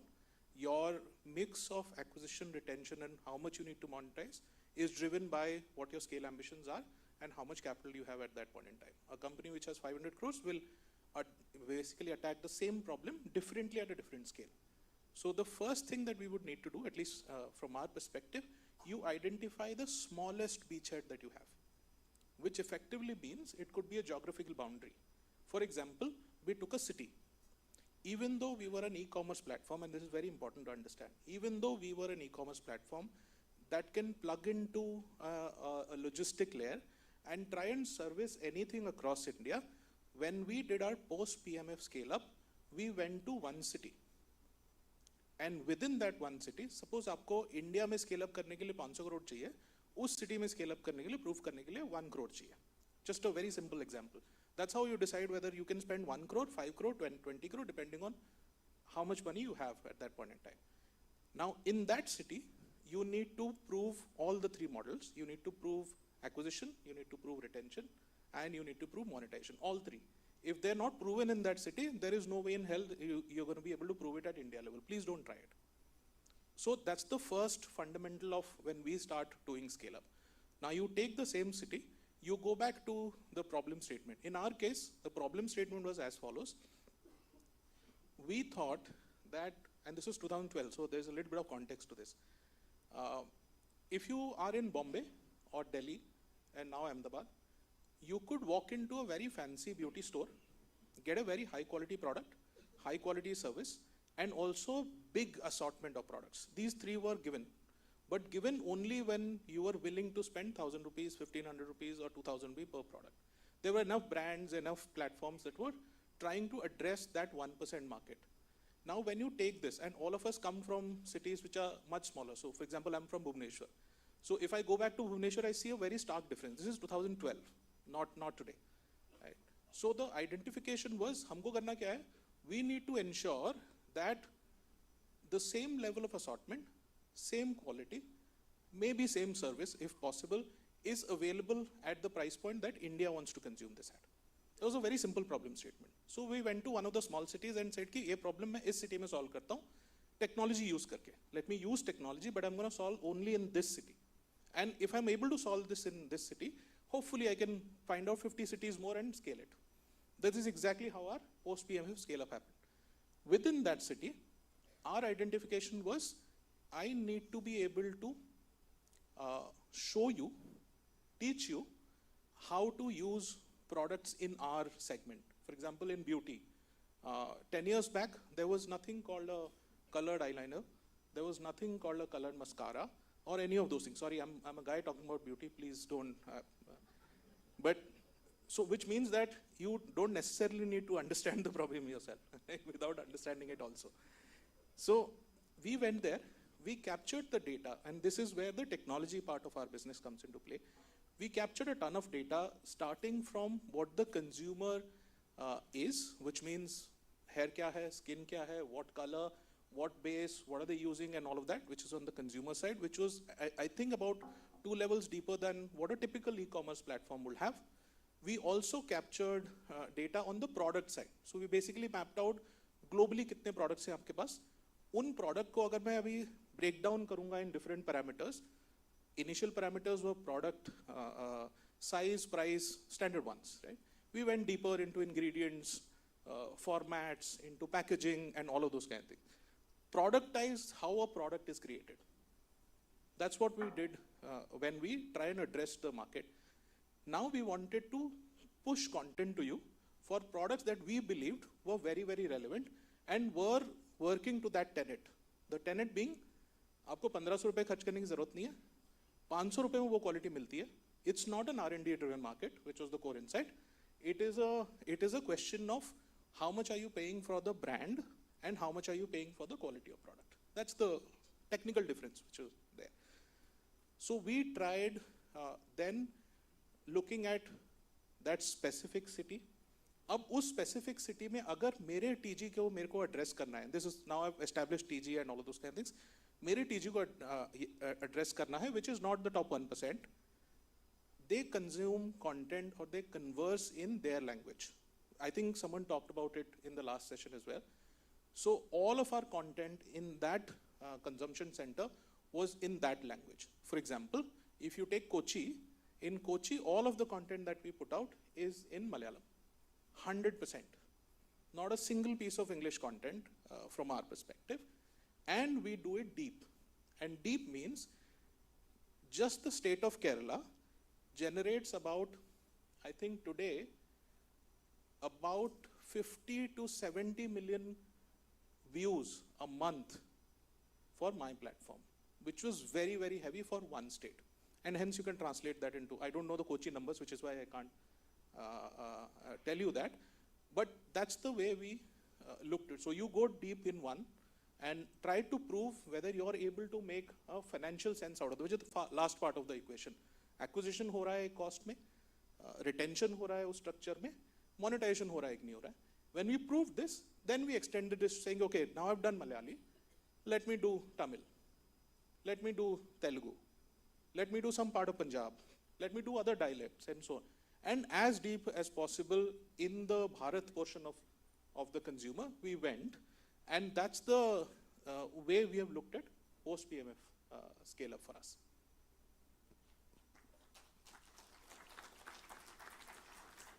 Yeah, thank you very much, Rahul. I think that's an interesting journey, which definitely gives a bit of an aspect to the entrepreneurs over here.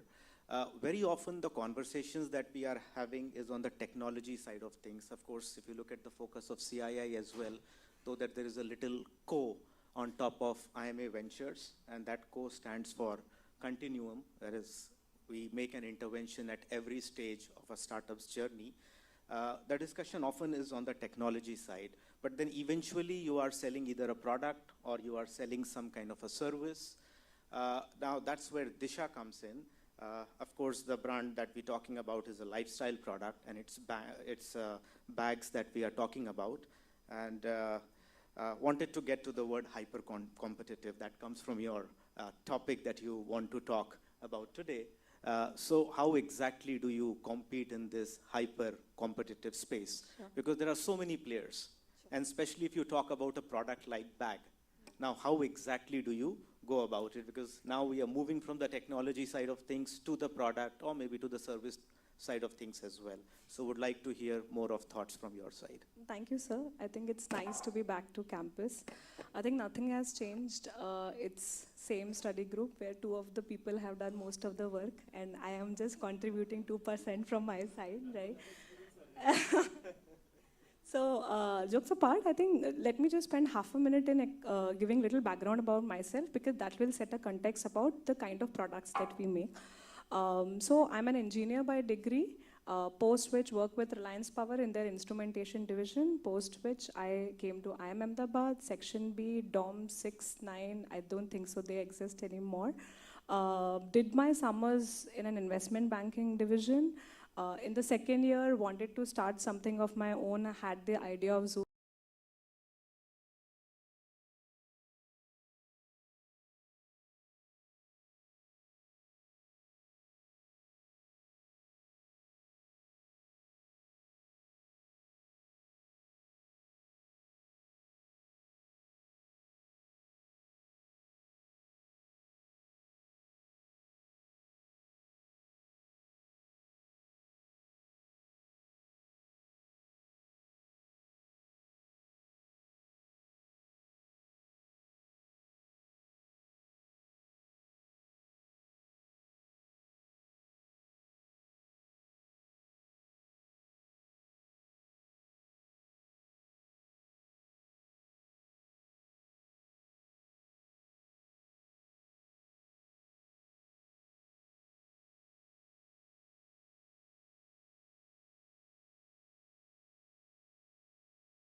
Maybe we can have one question from there.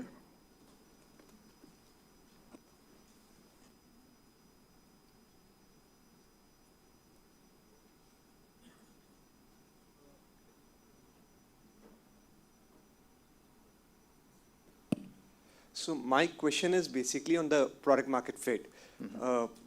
Many times it happens that you actually start a company, you take up some funding, along the journey very late, 1.5 year down the line, you realize that you don't actually have a product market fit. And the fit is so bad that you actually have to pivot 100%. In that case, when you go back to investors, they lose the trust. How do you, any suggestions on how you could do this, where you actually go back to investors saying, jo bhi hua, ho gaya. Now this is something I want to do. Isko kaise convince kar sakte hain, and how do you maintain the trust? Because everything is trust here. So maybe I'll request Saurabh to take this question. Look, I think multiple companies have done that. So you look at at least the 2 listed companies which we have from startups, Zomato and Paytm, both have done this. Both started as very different companies, and now what you see today is very different.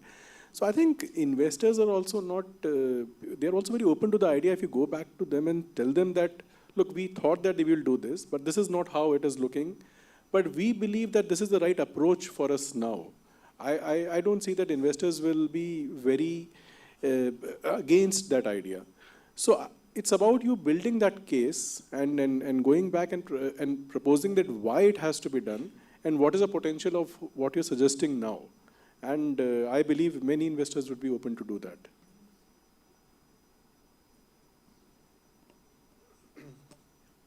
Maybe we can have one last question. Yes.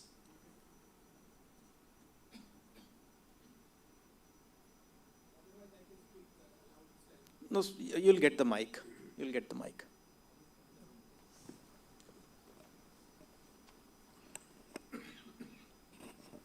Namaste. So this is for all of you. Basically for every founder, startup, who is not from the tech background. All of you are not from tech background, and everybody needs tech platform. My question, straight question is that, do we go for a tech team in-house or do we outsource? Because when we scale up, this is the question which almost every founder team would be facing, because most of them would not be having tech background. And so do we go for a tech co-founder or a tech outsourcing or a tech team inside? Because as you scale up, this is going to be a major pain point. What pain points you had, how did you sort out, and what are the suggestions to the other co-founders? Disha, will you like to take this question? Yeah. I'll talk about the product and they can talk about the platform, right? So for us, Pradeep and I, so Pradeep is my co-founder, he's also from IMA. We both don't belong to tech background.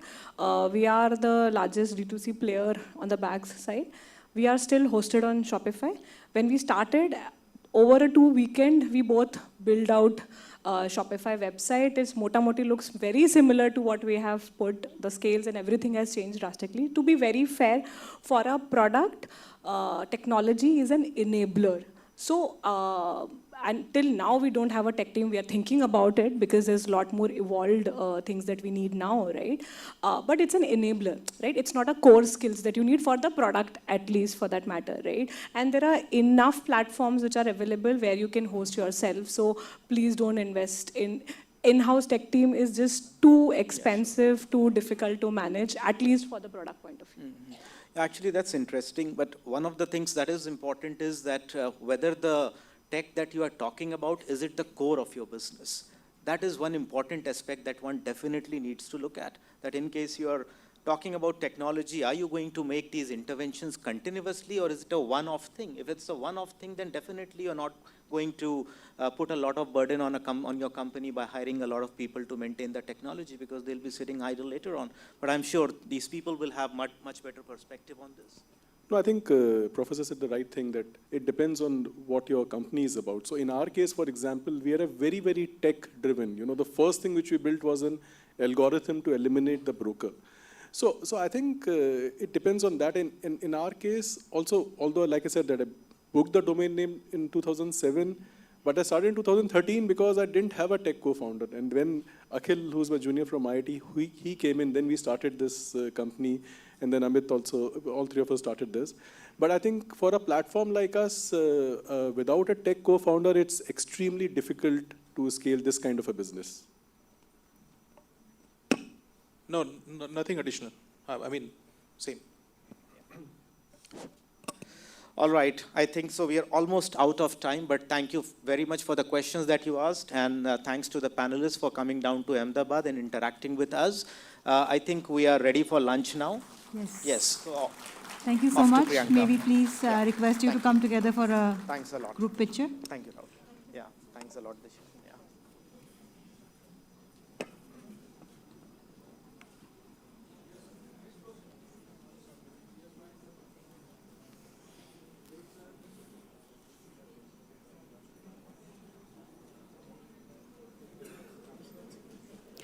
So we'll now break for lunch. Please take your appetites to the new campus. AB2 is where we'll do all the post-lunch sessions, and the lunch is served at the Forum Tower lawns.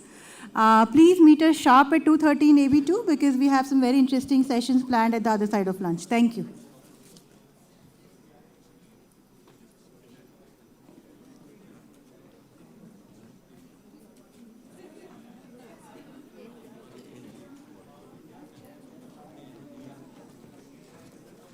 I just wanted to reiterate that please don't come back here. All post-lunch sessions are happening in the new campus in the AB2 auditorium.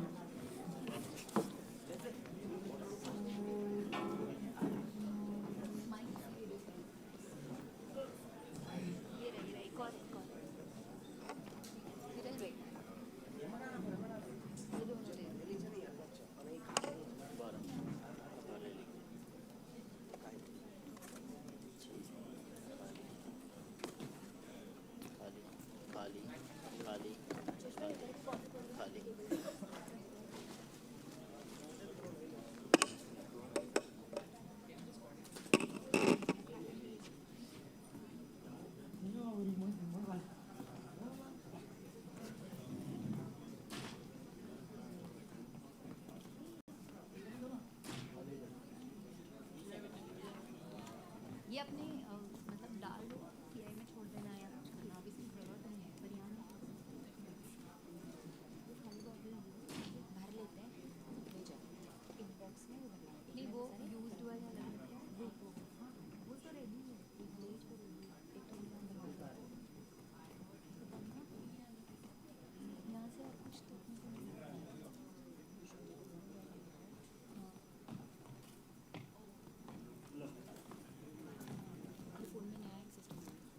Disconnect नहीं कर सकते